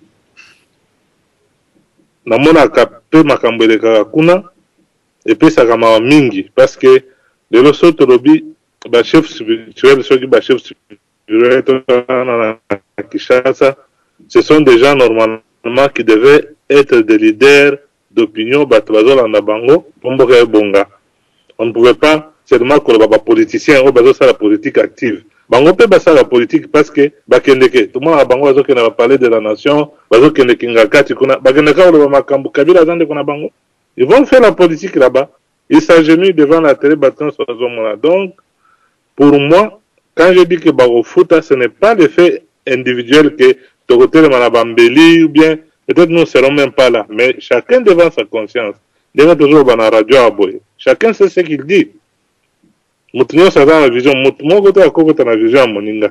Mais moi c'est que je ne voulais pas pour les gens, même Papa Mukolo, Papa Zambana, si vous êtes des gens de Kimba, si vous êtes des kimbanguistes, s'il vous plaît, faites la part des choses. Je sais, Fumukimbangu, de côté, il a fait son temps, il est parti, il se repose là où il est, Botikaye. Bosa amalgame te, na makambo ezo le kana, na ndeko na biso, la génération na biso azasiko na Kishasa wana, makambo sala, ça ne plaît pas les Congolais. On ne peut pas protéger un ennemi pour dire qu'il a droit wana zu yangwapi. La nationalité congolaise, biso tozo fana bamboka wa, oyo papa zambwana, place ofandi wana, pozo ata mukanda oyo zu ya awa, otamboli combien na nzela, même si otamboli te, muto otiaki po asela, bengi combien de fois na téléphone. Donc ce n'est pas gratuit. Alors, et pas nous ne pouvons pas, même une seule fois, nous imaginez que même un Sénégalais à quoi boya fandi na zandu kuna munene bayi basali carte d'identité à comme congolais, c'est pas possible. Il n'y a pas motoro kanisa boye, vraiment je ne peux pas penser que à cause de motoro quoi vient zambona oya bima Congo afani na bamboko bambule belé. Ça m'a beaucoup choqué. C'est pourquoi je dis que vraiment nous devons mettre les choses. Nous venons à la radio pour parler, que cette radio puisse contribuer à quelque chose. Que cette radio ne puisse pas détruire. Parce que dire que Kabila est congolais, tout reconnaître un Congolais, là, le folio, quel folio de Congo est là? Il ne fait rien. Il est là. Parce que c'est une posture utilisée. Et yo le lozo ba aza congolais, a comme le kula yo, c'est pas possible. Donc, moi, en tout cas, je vous remercie beaucoup. Ma participation à Bino Nyoso, ça, Toyoki Ango. Na pesi bino nyonso mbote, spécialement papa Odopo na Kagomingi, mama Lilipe, na papa Mukolo, bino nyonso na pesi bino mbote, tokutani lobby. Merci na mbote na ba makambo nyonso tokoti koloba bandeko tozali koloba ya un problème. Biso nyonso toyebi bipai tozali, bisika nyonso tozali, mboka na biso ezali attaché na histoire nango. Histoire nango ezali nini? Ba créaki association internationale ya Congo mpoete Congo et servir na commerce pona ba industrie en développement na kati ya Europe. Donc mboka na biso, mboka Niger, to fleuve Niger, to fleuve Congo, to fleuve Zambèze, ba bassin nyonso wana ezalaki créé pour ça. Mais toye ko zwa indépendance. Depuis to zwa indépendance, c'est vrai tomilukaka, ba mboka eza ko tambola malamu te. De la mauvaise gestion vient tous ces problèmes oyo ezali na biso moyo mwalelo. Mais aussi bato oyo bazali banda bazali komona biso lokola bato te. Ba pesi biso indépendance, mais la communauté internationale continue à agir na kati ya mboka na biso. Donc il faut tozwa bosomi, tozwa lipanda. Lipanda c'est d'abord la personne, l'individu. Ce qui yomoko se sentir libre, liberté wana et corriger autour na yompe opesi yango et pas ya bato basusu. Na ba exemple tozui, tomoni Fumukimbangu, tomoni bandeko ebele, ba Patrice Emery Lumumba, en tout cas bato ebele babunda kaka. Mpona nete msiri kuna na Katanga babunda mpe bato ebele basala biso makambo ya kitoko. Mekasi na bansi tosala réarmement spirituel ndenge ba ngomoko européen basala ki likambo wana après la deuxième guerre mondiale basaki na besoin ya réarmement spirituel. Yango nde esalisaki bango mpwete bakoka kotonga lisusu, bakoka kobima, bamitonga, batonga pe mboka ya sika oyo tozali kovanda na biso na bino qui sont basés surtout na baloi, na mibeko, na respect. Mutu moko azali likolo ya mibeko te. Mais avant tout spiritualité oyo e conduire biso, c'est quelque chose de très fondamental toluka yango na ndenge ya kitoko. Donc émission na moni eleki na ndenge eleki Papa Simon Kimbangu azali, soki troisième voie ezali mais ngana ko insister mingi na loba ete Papa Simoki Mbangu alobaki makambo ebele na ba cadre ya makambo oyo tozali ko vivre na moi mwalelo alakaki ke batu ebele bazali banda bana na ye bakokota na ndaku na ye bon ndaku na ye to mituna question e bande l'émission ezali nini est-ce que ezali makanisi mais ezali wapi ndaku yango est-ce que ezali église oyo ekambami to esalemaki na bana na ye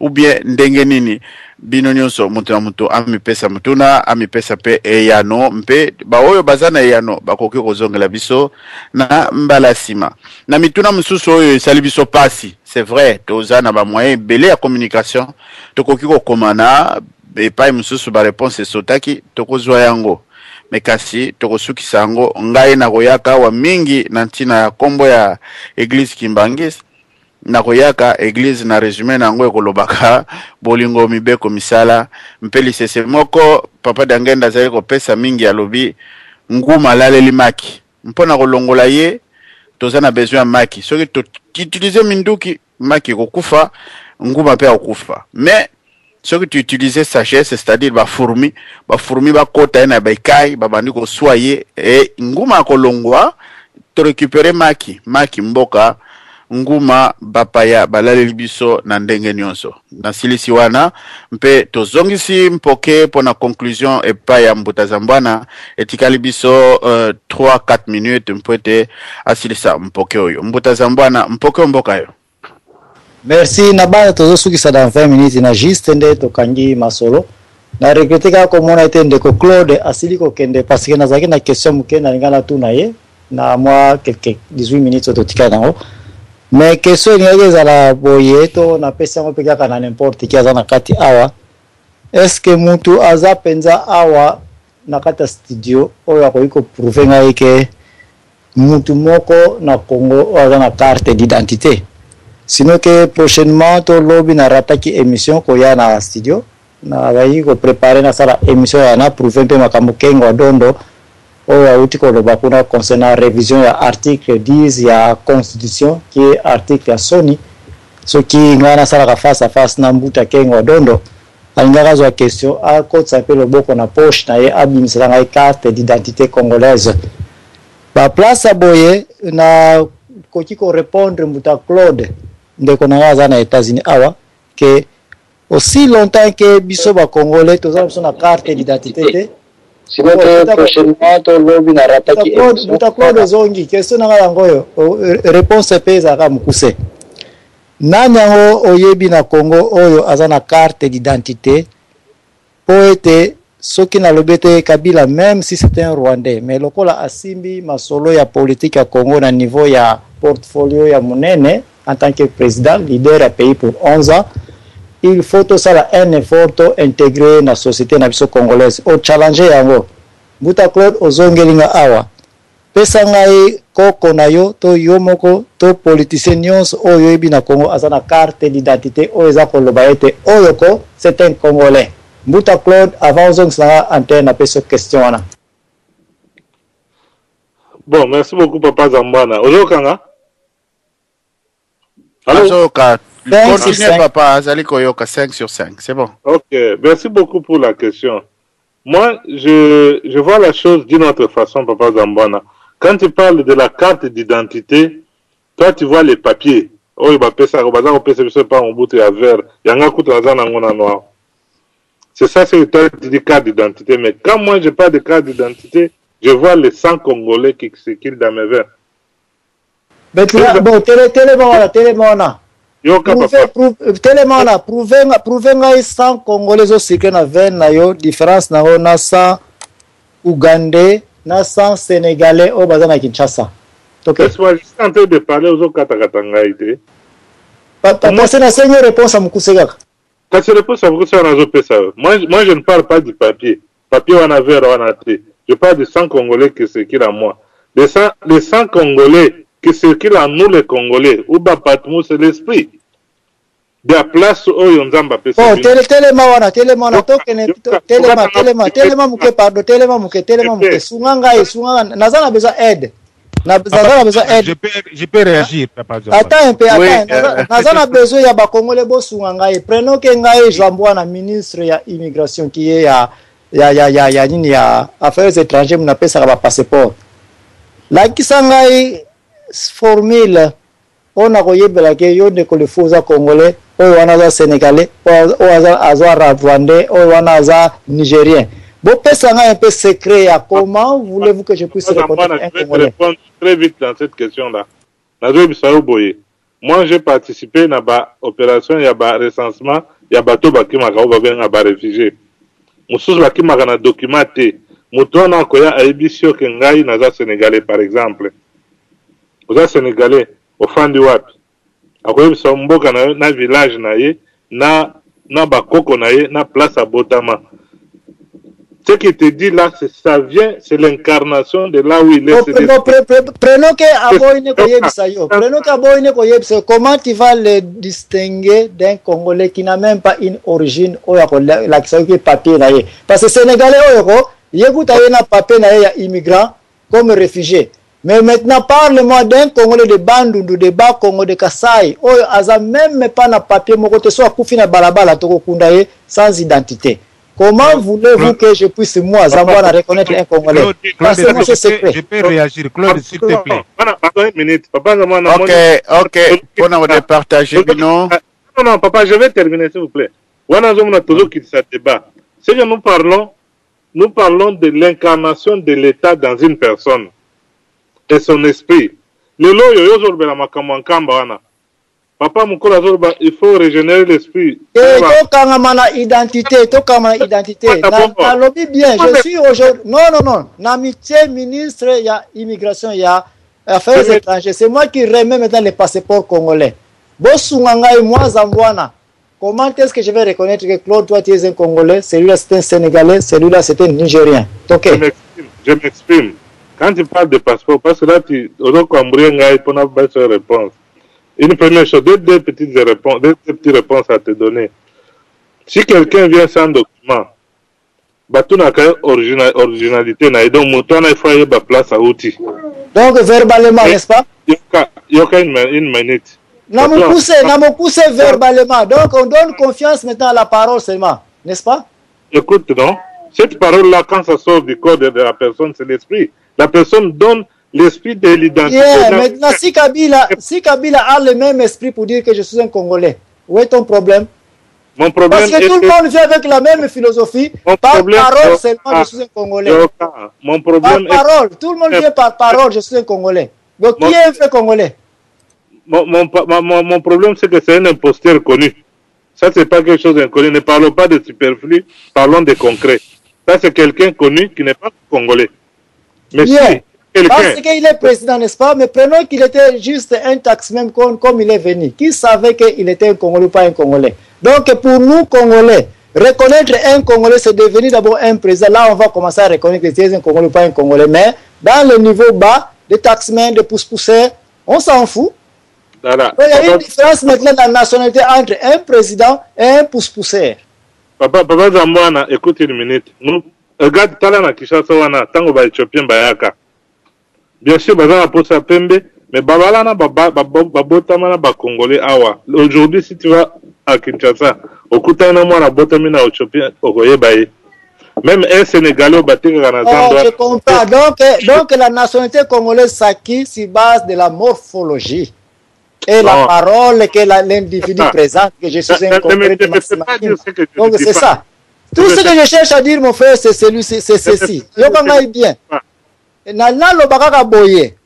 Biso ba Congolais, aussi longtemps que tu as une carte d'identité, aussi longtemps qu'il n'y a pas un seul Congolais, en commençant par Kabila, Kengo Dondo, Minaku, tout le monde là, tous ces parlementaires qui veulent modifier les codes de l'article 10 de la Constitution pour dire que la nationalité congolaise n'est pas en concurrence avec une autre.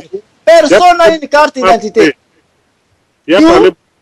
J'ai conclu que Kabila, même si c'était un Rwandais ou un Burundais, il y a des bases juridiques avec les postes qu'il a détenus au Congo, intégrons-les dans notre société. Claude, Tikla Bamsou Peba Loba.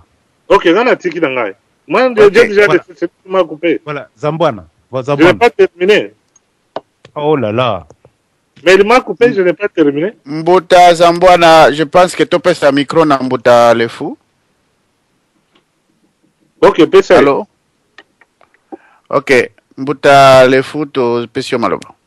Oui, juste pour 2 minutes. Mbuta Zambouana, vous avez des intentions personnelles derrière votre tête. Et c'est là que les problèmes, c'est tous les problèmes nés à partir de vos idées et à subconscient nayo. Mais Mbuta Zambouana, il y a un cadre. Le Congo n'est pas ex nihilo. Vous ne pouvez pas procéder de la sorte de ceux qui ont aspiré qu'au diriger un jour au côté de la macama politique. Nous avons des bases et le Congo ne date pas de 96 ou 97. Ils sont venus avec une intention malhonnête de suspendre les cartes qui étaient déjà en cours. C'était une stratégie bien montée, mais il y a des gens qui conservent encore ces cartes-là dans leur maison, mais puisque c'était déclaré dévalorisé, c'est pourquoi ils ne sortent plus avec. Mais on sait identifier qui sont venus après. Donc là, c'est question de créer l'État. Vous verrez qu'on peut remettre les choses en ordre. Effectivement, il y aura des cas difficiles, mais on peut les résoudre parce que chacun a au moins une famille, et chacun a au moins un clan, et chacun a au moins une tribu. Et à partir de là, en remontant la source, on peut décanter certaines choses. Donc, Mbuta Zambouana, il ne faut pas penser parce qu'on a supprimé les cartes que tout le Congolais n'existe plus. Non, non, non. On s'identifie. Les Congolais, c'est ça, c'est sang et dans les sangs. Donc, il ne faut pas. C'est ça, effectivement. Prenez que yo yé, au lobby que ngana za Congolais de bas Congo. Et puis ngana ko salir yo na lobby que prouvez-moi. On a la preuve, moi on a lobby que le fou c'est un Angolais. Que challenger moi. Mais je crois que si quelqu'un veut douter, il faut peut-être si vous êtes dans virtuel, dans le monde virtuel. Des visos comme ça, vous me posez des questions sur mon clan, ma tribu, mon village, je vais vous les donner. Théoriquement, mais pratiquement, qu'est-ce que tu auras à me présenter? Pardon, attends, Maloba, une minute. Reconnaissons qu'au Congo, nous avons un problème d'identité. Non. Comme c'est là, un Congolais n'a pas appelé quelqu'un un étranger au Congo pendant que nous n'avons même pas une carte d'identité. C'est tout ce que je cherche à dire. Un pays qui n'a pas de carte d'identité pour sa citoyenneté, pour les citoyens, n'a pas droit aussi de revoir ou de dire quoi que ce soit sur la Constitution, comme Ken Wadon vient de le dire sur l'article 10, qu'on va vérifier la nationalité congolaise. Donc la nationalité congolaise se vérifie maintenant par passeport, et le passeport ne se remet que si on doit voyager. Donc yon ngolo banga ke maman nanga tata nanga neve nanga o azali na intention de voyager dans libanda te akotika la jamais qu'on a passeport, donc il ne sera jamais identifié comme un Congolais puisqu'il n'y a pas une carte d'identité. Je me pose bien la question de savoir bino to biso to ngai munaza na passeport congolais na zula jango sur base de quelle preuve quand je n'ai même pas une carte d'identité. Kengo donne un passeport congolais. Azula ka carte d'identité wana wapi. Kabila il voyage avec le passeport congolais. Azula ka carte d'identité wapi. Yo mukolo za na passeport congolais. Ozula ka carte d'identité wapi. Donc comme ici ko za na carte na passeport tu es un congolais. Donc on veut reconnaître un congolais par la carte d'identité ou bien par le passeport. Ça c'est un sujet qu'il faut y avoir clair que aussi longtemps que ba congolais to na carte d'identité et ça likambo ya soni ko lakisa mutu que c'est un étranger. Selon moi Kabila, je reconnais que c'est un étranger. Selon ma information, ils ont millions et siliko yela biso. Mais pour des raisons de responsabilité au siliko zoa, il y a un gardien des sceaux du pays, des pouvoirs exécutifs, il doit être par force être reconnu comme un Congolais et puis tika nakata Congo. Peut-être c'est la cause pe akomi ko banga parce que ça n'était en bois, ozana mukuu à côté muso simi nzete aya soka simi ba ko beta ye. Mais si Kabila devient aussi rebelle au Congo, c'est peut-être c'est notre faute. Toza ko bimisa ye aza suna par na biso te pendant que asia munja secret nyonso oza mwasi mobile munja nzoto no nyonso ndini soko la caleçon. C'est là que nous sommes. Kabila a vu déjà notre nudité. Yayo, ok. Seulement c'est tout ce qui nous reste. Ta nudité à toi. Papa, donne-moi une minute.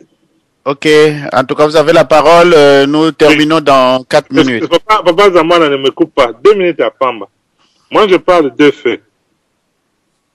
Je suis parti à Kinshasa pour faire le passeport. Dans côté du bureau d'immigration, j'ai trouvé 2 garçons là-bas. Ngai nakei batininga côté nanga il fallait nakei mutazali boso ngai il avait une carte Congo. Atuningai, avant de prendre les documents que j'avais, Atuningai, chez toi c'est où? Tu es de quelle région? On a Pessier, tribu on a Pessier, papa on a Pessier, village on a Pessier. Atuninga ba question on a nyonso, il a vérifié. Mon frère Kata, na munoko za kolobela munoko. Maintenant si un Rwandais fait la même chose, donc maintenant quelle est la différence entre toi et un Sénégalais qui fait la même chose aussi? Écoute-moi. Passe par bouche. Écoute-moi. Toi, tu parles trop, il faut écouter. Si vous avez vraiment Moukolo, dans la patience, écoute les autres. Si vous avez Babilobela, on va te prendre comme un petit enfant, s'il te plaît. Alors, à mes côtés, il y avait deux garçons. Batuni Bango et pas Nabino Wapi. Moi, je suis congolais, de Kivu. Quel village? Appelez ce village. Koko Nonani. Appelez ce Kombo ya Koko. Secteur Nabino Nani. Allez Mounoko. Batuni Makamnyon Swana Allez Mounoko. Qu'est-ce qu'il a fait? Il s'est mis debout pour fuir Bakangiye. Et il avoue qu'il est burundais. C'est pourquoi moi j'ai dit à Papa Zambana, les documents, ce qu'on écrit sur le papier, ce n'est pas ça qui montre l'identité de la personne. L'identité de la personne, c'est un esprit, c'est dans le sang qui coule. Tu peux dire que Kabila est congolais, mais quand Kabila parle Kinyarwanda, c'est un Rwandais, et il le dit, même des fois il le dit comme ça. Je te comprends. Donc selon toi, l'administration doit maintenant être verbale. Donc l'administration congolaise est beaucoup plus verbale. Tu ne me comprends pas. Document. Puisque c'est ça, c'est ce que tu viens de prouver qu'au Congo, je ne comprends pas. Ce sont des mots qui comptent, mais pas les documents. J'ai dit que ça, c'est la vérification.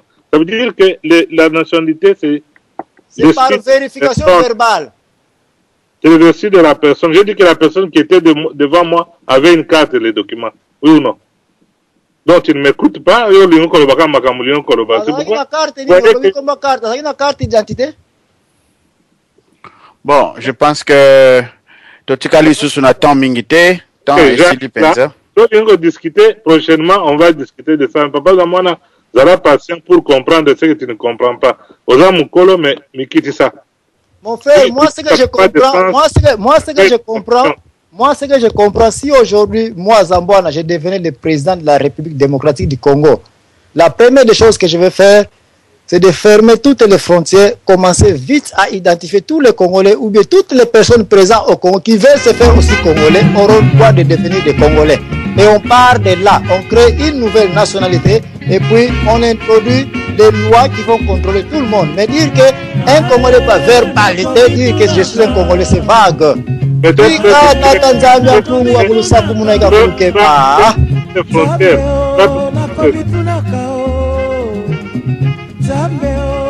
Komitunakao Poso mwindo utande wapio Poso mwindo utande wapio Koko na biso ya kala yena niye Yesu mwana nzambe yende mondele Atamu na Eva bangonde mindele Basantu nyonso bangope mindele Pona nini yo nakomitunaka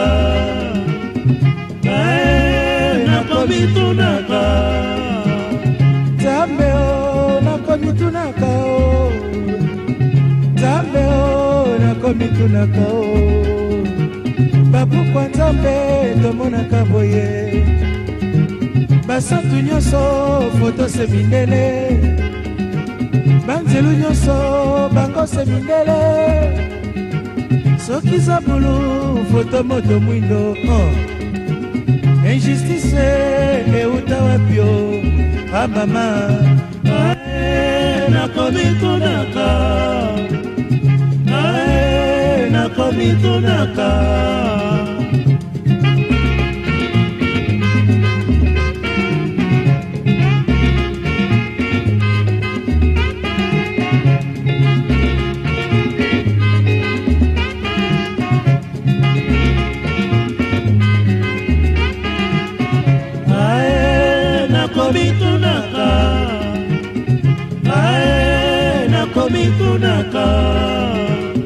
Nzambe o nakomitunaka o Poso mwindo eutande wapio